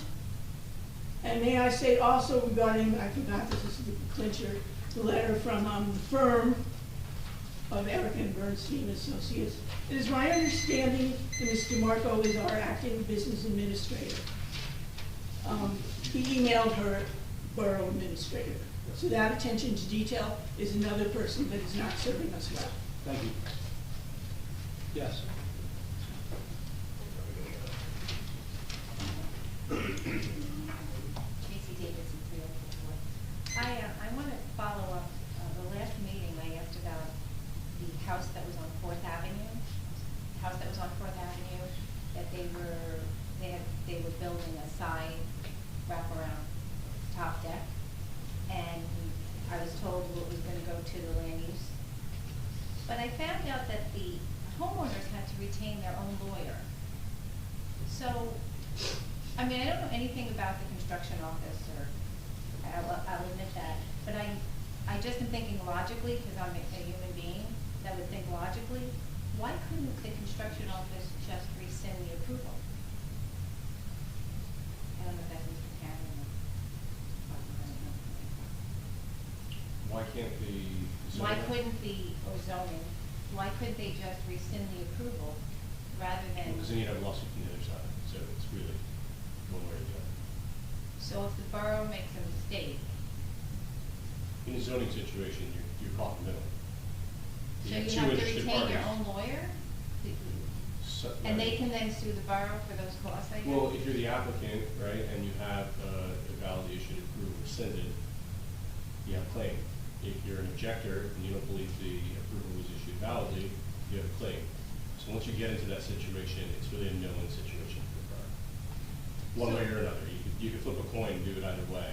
It's not going to be good either way. So this is similar to what happened on Evergreen, the Januzzi case. similar in the sense that they, In the same legal, yeah, the rubric I just described to you was the Right. same, yeah. It was, the ROs are gonna be upset, the juniors are gonna be upset, there's gonna be no way around that. but the issue stems from the approval that was given in the construction office. The zoning office, but yes. Of zoning. So the mistake is made there, so I guess the mistake is made once, and so you think we'll be no better. So what is put in place to not make those mistakes again? I guess. That's the I question. can guarantee you the zoning officer knows exactly how it works out. I mean, you know, They would I have known how would it also- worked then too, with the different zone, evergreen. literally a different, for three people. But it's now. the same ordinance, it's the same, like. This is far more common than you would think. It comes up a lot in towns like this or towns like Rumson or Fairhaven because the property values are, you know, people have a bigger stake. You know, if you're living, you know, a house that's, $200,000 in the middle of the county somewhere, and you're not as close to your neighbor as you are in a beach town, it doesn't come up as often. But I have to tell you that I've seen, I was the borough attorney for Fairhaven, happened there, I was the borough attorney for Belmar, it happened there. Whenever you have high property values like this, people are apt to challenge things that the neighbors are doing because the stakes are high. Well, they challenge it because it's against the ordinance, so. So I don't know. That's the thing, so. But I've seen it with the zoning officer ended up being correct, the zoning officer ended up being incorrect, you know, Because this puts land use, in a bad position, because now if they say yes, everybody else is gonna say, well, now they got to do it, so opens the floodgates. and that's not how land use works. Every property is unique and the land use board considers each one separately, so it's not a precedent issue. But you know what's gonna happen, I mean, just in general, people I mean, are gonna say. obviously, it goes without axiomatic that not, getting in a situation to begin with is the best. I'm just telling you that, before you throw the bureaucrat under the bus, this is not an uncommon problem in many places. That's all I'm telling. I'm not telling you it's right, it's wrong, who's right, who's wrong. I'm just telling you Every that. lawyer answer, thank you. I was trained law. Villanova University, Wildcat. I didn't say that, I just said to every lawyer answer. All right, thank you very much. Sorry. I don't know if I can make it. Oh, say it, say Oh, it. sorry. Jack Gentile, 103 4th Avenue, Bradley Beach, of course.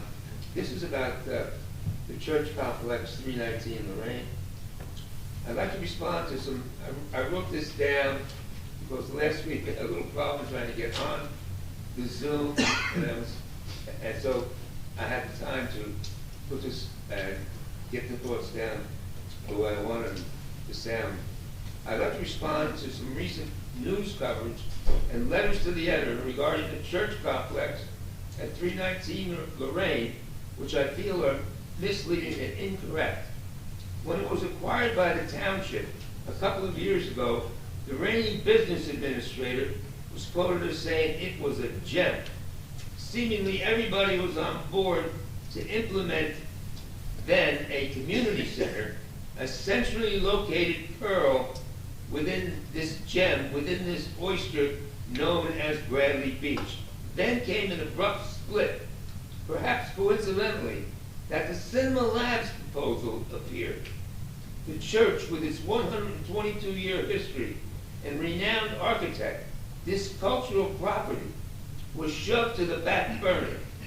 The powers had other ideas indeed and created a projected formula of inflated tax increases and capital expenditures guaranteed to spare the owners to death. The architect's comments about the positive virtues of restoring the church, made in February 2022, would have been most helpful, but instead they were conveniently blurred.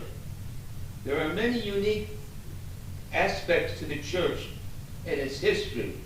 What's more, people who had a vision for what it was and could be were frozen out from visiting the church complex. What was needed was undiluted, full-throated support by the mayor and the town council to get behind a campaign to contact foundations, corporations, and individuals to contribute to a very, very worthwhile project. As an example, what Jackie Kennedy did to preserve Grand Central Station. But no, now we're looking at the Biasi Center, a very mediocre building at best. Too bad, as we could have had something for posterity. We had an opportunity to elevate Bradley Beach above ordinary beach town status and lift it proudly to become a Monmouth County star and tourist destination. We had the goods to make it work. Thank you. Thank you. On board, who do we have on the board? Herb Kenny? Hi, can you hear me okay? Yes. Yeah, I have several questions. Regarding the new format of this meeting, Mr. Mayor, is the intent that we will never see a bills list during the workshop section? We see the bills list once a month. Well, I mean, if you're going to do that then I strongly recommend that you triple the amount of time you expect from public opinion. If this is an attempt to hide these crazy expenses, we'd like the answer to it. That's next question. Are we ever going to meet the CFO? Yes, you will. We have When? Within the next few meetings, because we have a corrective action plan from the audit that he would present. We're going to have a budget workshop and hearing, so in the coming couple of months, you will be able to meet it. Well, I mean, it's a little crazy, like we're paying this gentleman, I understand he's part-time, but it is interesting to hear it say corrective action. Is that for the 2022 audit? Yes, he's Yeah, not, good. Okay. he's not a part-time employee, he's a shared service. It's a little bit. Well, I understand, but we have limited hours, correct? Anyway, quick question regarding the CFO, asking for the incremental 1.8 million in the bond potential loan. What can that extra 1.8 million be used towards? Is it only capital projects, or could be used to offset budget expenses, or where do we go with that 1.8 million? We're not going to borrow the bond that we're looking for is for projects, specific projects, and once again, I believe that was an authorization level. We've been able to refine that down, so I'm confident we'll be able to answer that question for the council within the next day. Well, I mean, it seems a little strange. 1.8 million is quite a bit of money for a town like Bradley Beach that we don't have enough visibility to that. But anyway, but that cannot be used towards to drive down any potential budget increase that could approach another 13.2%. This is capital, correct? Correct. Okay. Back to the Biasi Center. The last meeting we were at, the company from Morris County that DBA and everybody else, multiple names. Would you say that they did a good job on the project, and were closets and things like that covered in the work that they did? Yeah, they did a good job. Okay, that's on record. Yeah.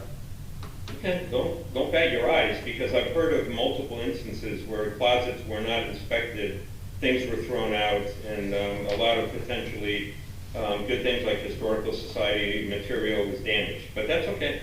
Last thing, I'd like to... I think you're misinformed. What's your last thing? Okay. Thank you. Last question, I'd like to thank Mr. Gubitosi for bringing up the idea of not moving ahead forward with projects on Main Street until the sewers and things are done. I've been having a very good discussion with Ms. DeMarco regarding the Bradley Boulevard pooling issue, which is it's been sort of interesting. I'm not going to go through all the discussions I had with Ms. DeMarco, but it is amazing that we've now had to pay another $45,000 to fix the pooling project, but we've already dug up the road once for the water lines. We then did phase 1 sewer, and we never figured out to correct that, but amazingly, we always knew that there was a problem there. So, you know, before we start, you know, moving on to phase 6 and 7, or whatever we want to go to, I strongly recommend that we work with the borough engineer to really understand where the problems are so we can fix them once instead of the third time. You know, we're up to about 400 and, I think my last count was $493,000 in overage from sewer projects. But it would be nice if we could get all these projects fixed when we know there's a problem to begin with. Thank you. Thank you. Anybody else? Yes. Don Greenberg? Hi, Don Greenberg, 302 Park Place Ave. It just baffles me. I think it's a comment and a question. How can you have a resolution for almost $12 million and not have the CFO available either in person or on Zoom, not have the BA available either in person or on Zoom, the acting BA, and not have the bond attorney available either in person or in Zoom? I mean, why weren't they here, Mr. Mayor? I mean, this is a $12 million freaking dollars. So, you know, this isn't pocket change. Unfortunately, I'm confident that the numbers are good. Unfortunately, That wasn't my question. My question was why aren't they here? I'm trying to answer your question. The the acting borough administrator, unfortunately, had a death in the family. She was trying to get back up here for this meeting. I did not opt to have the CFO or the bond attorney come. There was a question that came up on this that I thought I answered on Monday. The council asked me a question. I sent them out the detail. Obviously, they wanted more detail. We'll provide that tomorrow. Yeah, I think going forward, the proper approach would be when you're talking about millions of dollars, and let me repeat that, millions of dollars, that an expert, and with all due respect, Mr. Mayor, you're not an expert on bonds. No, I never, okay? never would say I am. Here. Well, I don't think you are, or else you would have had the CFO here. That the CFO should be here, or somebody who knows the law on it, somebody who knows the total detail on it, because we really weren't given any detail tonight. I believe that that person should be here before asking the council to vote on it and kind of backing them into a corner, as it were, where if they don't vote on it, we might not be able to get any money. So I think the planning on this could be better, and I get Meredith had a death in the family, that can't be avoided. But, you know, our mystery CFO could have been here. And I think that's a failing on your part for not having. Yeah, okay, thank you. Okay, thank you. You're welcome. Okay, anybody else? Yes. Yep.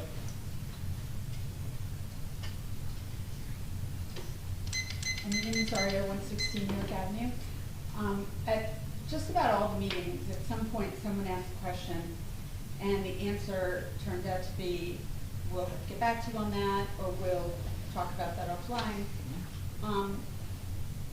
I'm pretty sure that the answer to those questions is of interest to everyone attending the meeting, every resident in the town. Is there a way that the question and then the answer could be posted on the website, in one of the newsletters, or something, so that we can, so that we can all learn that information? Yeah, we can include it in the minutes. For the next meeting? Well, no, they'd be the minutes of this meeting. Right, I understand that, but when you say we'll have to get back to you on that, that means it's not in the minutes of this meeting, it's in the future because you have to research it. So once you have the answer to the question and you get back to the one person, is there a way that we can all get that answer, so that we can all have that information? Yeah, I understand your question, and I The thought. minutes aren't in what the public's received, the minutes that we approve, the public don't know that those. Right, but the next set of minutes, once they're approved, they are posted to the Well, website, they go to with them them. and see. But will the answer be in there? As long as it's given to me to put in the minutes, absolutely. Oh, okay, that was my question. Yeah, we can do that. I guess a Thank question you. for Mr. Canada, Greg, if the question's asked during this meeting, but the answer is delivered outside of this meeting, can that answer be included in this meeting's minutes? I mean, it's at your pleasure, they're your minutes, so you can do it that way. I mean, there's a rider to this. These documents are detailed as to the purposes for that money has to be used. You can't get approved from the MCIA. So there has to be a submission with a list of items. No, I don't think we're talking about that. I think just in general terms. Oh, you just mean Yeah, general? we're, I mean, yeah, post the document, my point is you could just post the document on the website, you know, tell people that it's there. I know almost everyone in this room checks everything on the website, you hear it every meeting. I just want to make sure we're coming up with a solution that works legally. Like legally, is it okay? I'll just ask you again to make sure we're on the same page. If the question is asked by the public in this meeting, and we say we'll get back to you, and we do, we commit to doing that, we do. But mayor sounds the gavel, meeting adjourned, a day later, 2 days later, we get the answer. It makes the minutes of this meeting that gets published a week later. Is it okay that we're answering that in the The minutes are supposed to be a reflection of what happens here. So if the answer didn't come out here, I'm not sure that that's the best way to do it, but there's an underlying document for what we're talking about. You can just post. Could we use a Facebook page instead or something? No, I would not recommend a Facebook page. I would say we could footnote the minutes with the responses. Which has been done before. Yeah. What's that? That has been done before. What, footnote the minutes? Yeah, I think it was stuff to put in the minutes that occurred at a meeting that were approved at the next meeting. I'm not sure that's. We'll come up with a solution. I think we can footnote the minutes. Okay, and if not, will we get some sort of information as, We'll come up with a as opposed to solution. footnoting the minutes where we can We'll get come the up with a answers? solution, yeah. We'll come up with a solution. Thank you. Thank you. Yes. Beth Kepler, 504 Central Avenue here in Brighton Beach. I would like to take this opportunity to address an issue that I believe is important to make a distinction between what is a bully and what is righteous indignation. A bully is someone who seeks to harm, intimidate, or coerce someone perceived as vulnerable. Righteous indignation, however, is also called righteous anger. It's an anger that is primarily motivated by a perception of injustice or other profound moral lapse. Oftentimes, telling inconvenient truths is perceived as bullying because criminals don't like being exposed. When citizens know the facts and are fed up with the lies, they are often mislabeled as bullies. It's people over big money PACs, it's people over powerful developers who are trying to take over our community. Speaking out is the only way to save our borough and to stop the criminal network targeting Bradley Beach. In fact, it is our duty as citizens to speak out and to use our voices to defend our town and our leaders who are standing up for us against these criminals. We will have your back while you continue to fight for us and our way of life. Anger is the birthplace of change. You cannot correct what we are unwilling to confront, and what you permit will always continue. Our hope for a better future lies not in ridding ourselves of righteous anger, which channels towards positive, productive changes. Anger tells us that there has been a violation of some sort. It definitely has its place, and righteous anger is not only acceptable, it is necessary. That concludes my statement on that. And in regard to the passing of this bond, I have to say, it reminds me very much and likens to the let's pass the bill and then we'll see what's in it. That was the first thing that came into my mind. And I would like to tip my hat to Madam President for being willing to take a stand in this matter. Because this is not how you run a government. And you're throwing around millions of dollars like they're nickels and dimes. And it's our tax money that will be paying that money back. You may not be an expert, with all due respect, about bonds, but you don't even know the rate. Do you know the rate? Even something as simple as a rate? I know what the rate was in the fourth quarter. I don't want to quote if the rate shifted in the fourth quarter in this BAA. Do you know how lame you look? Do you realize how ridiculous you look? It's embarrassing. It doesn't bring me any pleasure to stand here and say this. With all due respect, as far as my heart is concerned, Councilman Gubitosi, you are my mayor. I don't care what the vote says.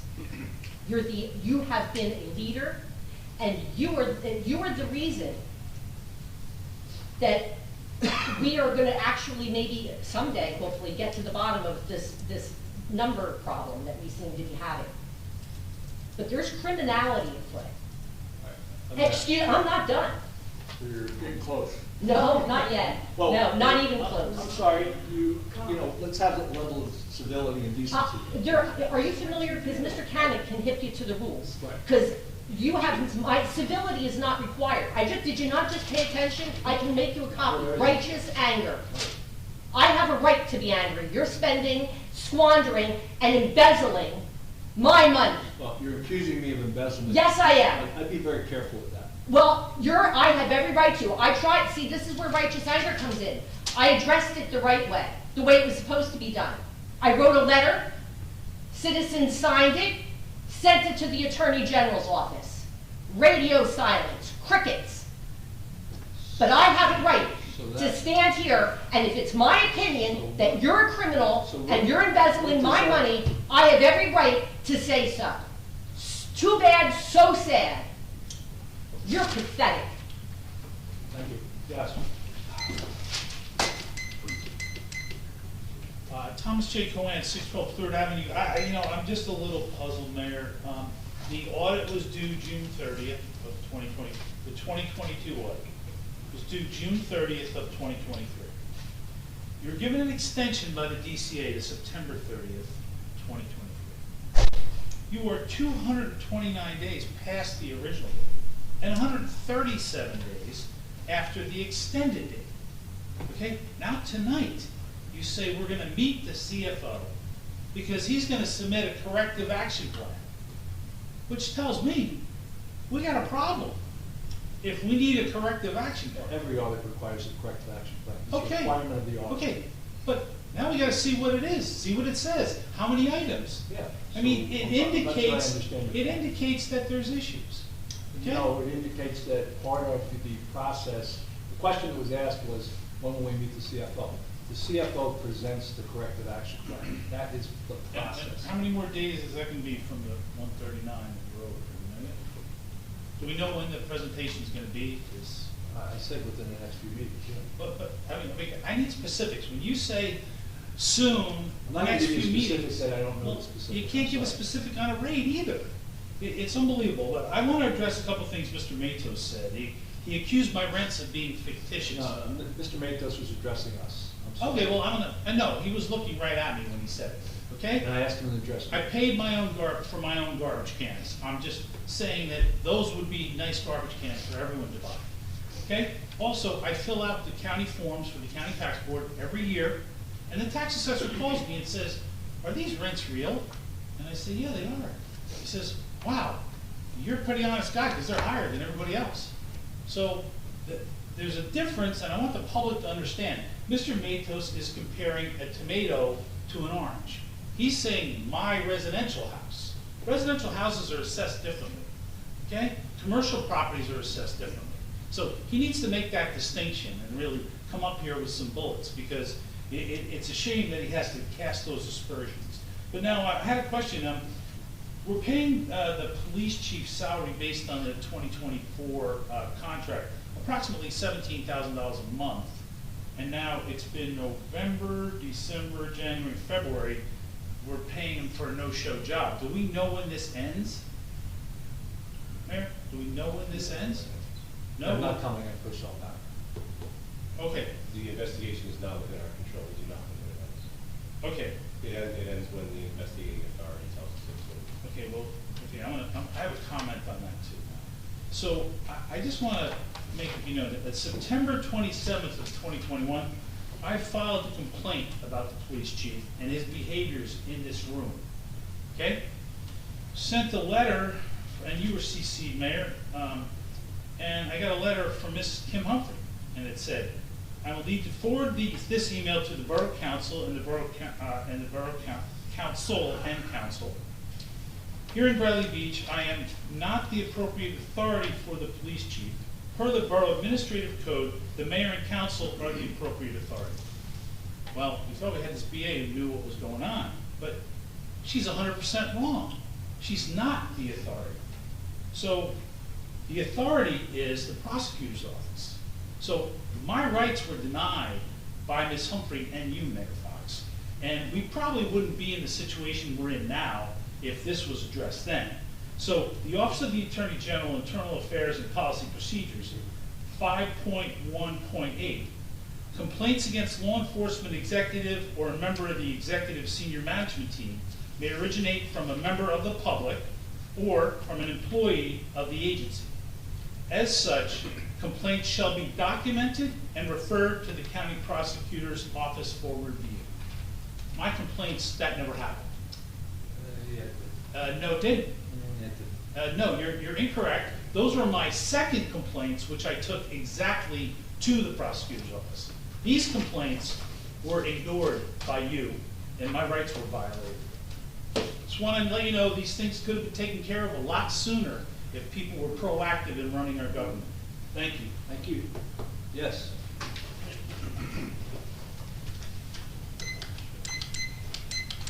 William Shook, 110 Fifth Avenue, Bradley Beach. Looking at the borough's website, I happen to notice with the Shade Tree Commission, they had a meeting in August of 2023. At that meeting, they, and there was no other meeting from August all the way to January. But at that August meeting, it was discussed to have 2 meetings per month, possibly, and that they would look into it, so on and so forth. And that's what made me think about it. Wait a minute, you're looking at 2 meetings a month, but yet from August to January, you had no meetings. And then at that same meeting, they were discussing, as far as the financial report, that there were what you would call discrepancies, and it would be researched. Okay, fine. I'm looking, and there's absolutely nothing. Go to the January meeting, January of 2024, which is the very next meeting they had that's posted, and in there, says absolutely nothing about the twice a month meeting, has absolutely nothing about the budget.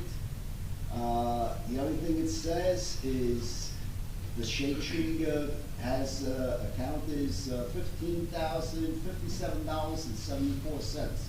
Nothing about the dispute or anything else like that. Can anybody let me know what happened here? And what happened at the meetings? I can follow up with the commission chair. And Mr. Mayor, I assure you that the Shade Tree Commission met between August of last year and January of this year. If those meetings somehow were not posted to the website, that's a different issue, but I can assure you. That's what I'm asking. Has there been meetings? And I'm telling you there have been. Okay, well, it's not posted. And Mr. Shuck, I'm also aware that the discrepancies you're referencing were about dollars in and out of the Shade Tree Trust, and my understanding is they got them resolved with working with the administration. What were they? I can't recall the specifics, Mr. Mayor, maybe you recall? No? No. The money was spent out of the Shade Tree Trust. Actually, you probably know it. Yeah, I believe like some Honor Me trees were sponsored and went to the wrong account, and it was missing from their account, but it was located and put into the trust. I mean, the Shade Tree Commission was owed money that ended up someplace else in the borough, but they straightened it out. That was the discrepancy. Yes. Yeah, it took them a while to track that down and figure it out, but they did. Okay. On a different note, I wound up going to the health department in Monmouth County.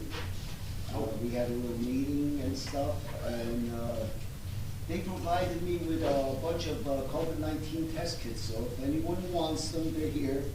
Help yourself. The other thing is they expire May 14th of this year, 2024. Thank you, So Bill. we could use them if they're here, they're there.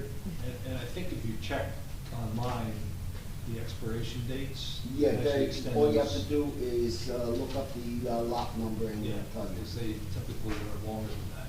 No, that's the deadline date. Okay, thank you. I checked with them. Thank you. Thank you. Yes.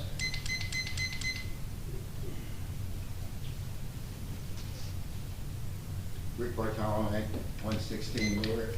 My pet peeve or question, where are we on the concession RFPs?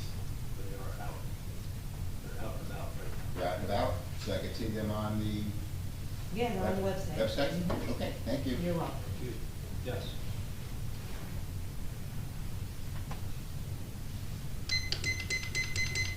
Hi, Dr. Tom Mavaris at 10 Burlingame Avenue. I was hoping Mr. Shook wouldn't speak yet, just because I wanted to ask him to see if he could comment on the RFPs and where we are with the church, since I know he's on the land use, since we really didn't get anywhere with that. And I really hope that at our next meeting we can really move forward with figuring out what we're doing with the church and have all the information.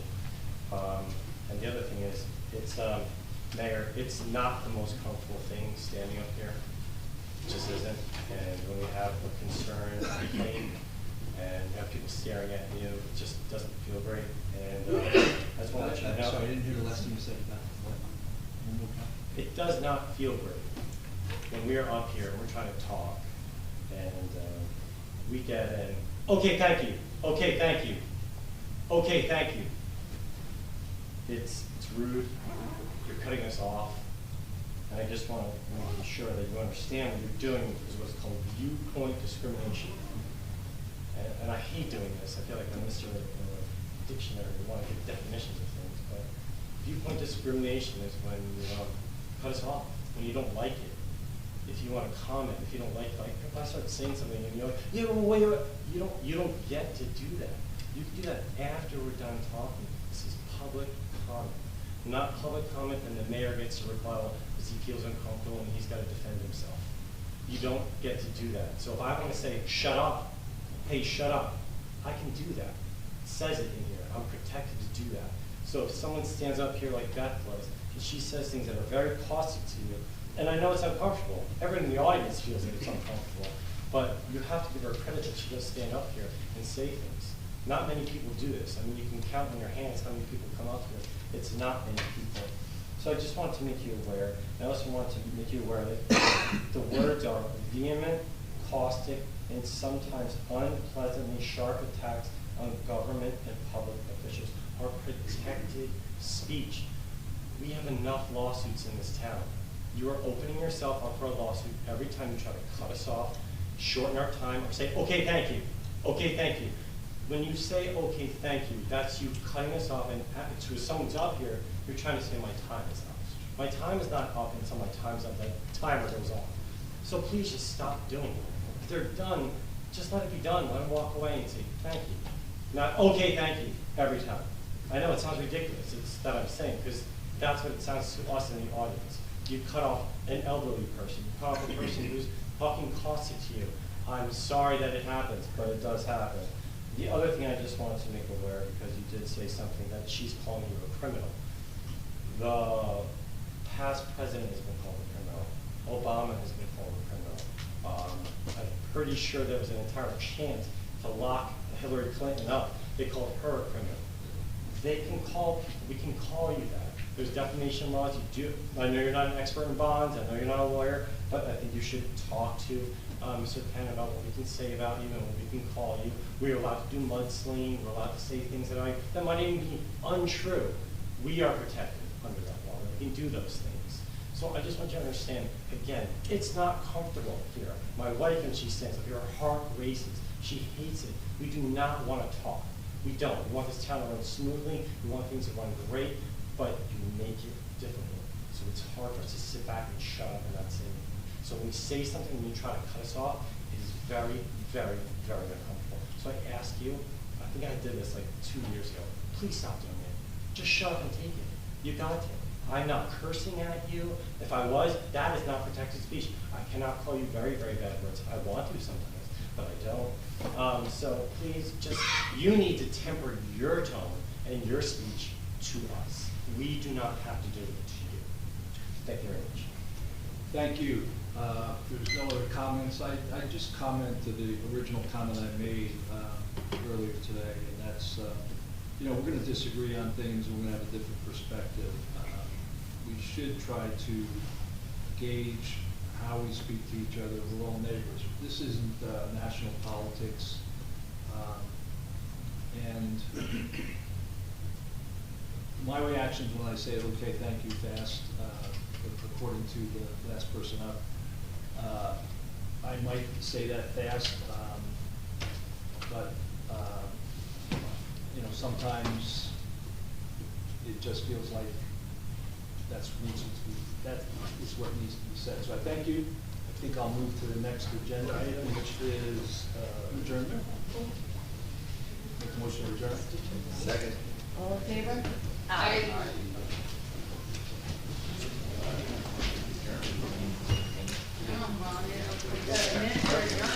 Quite a long time.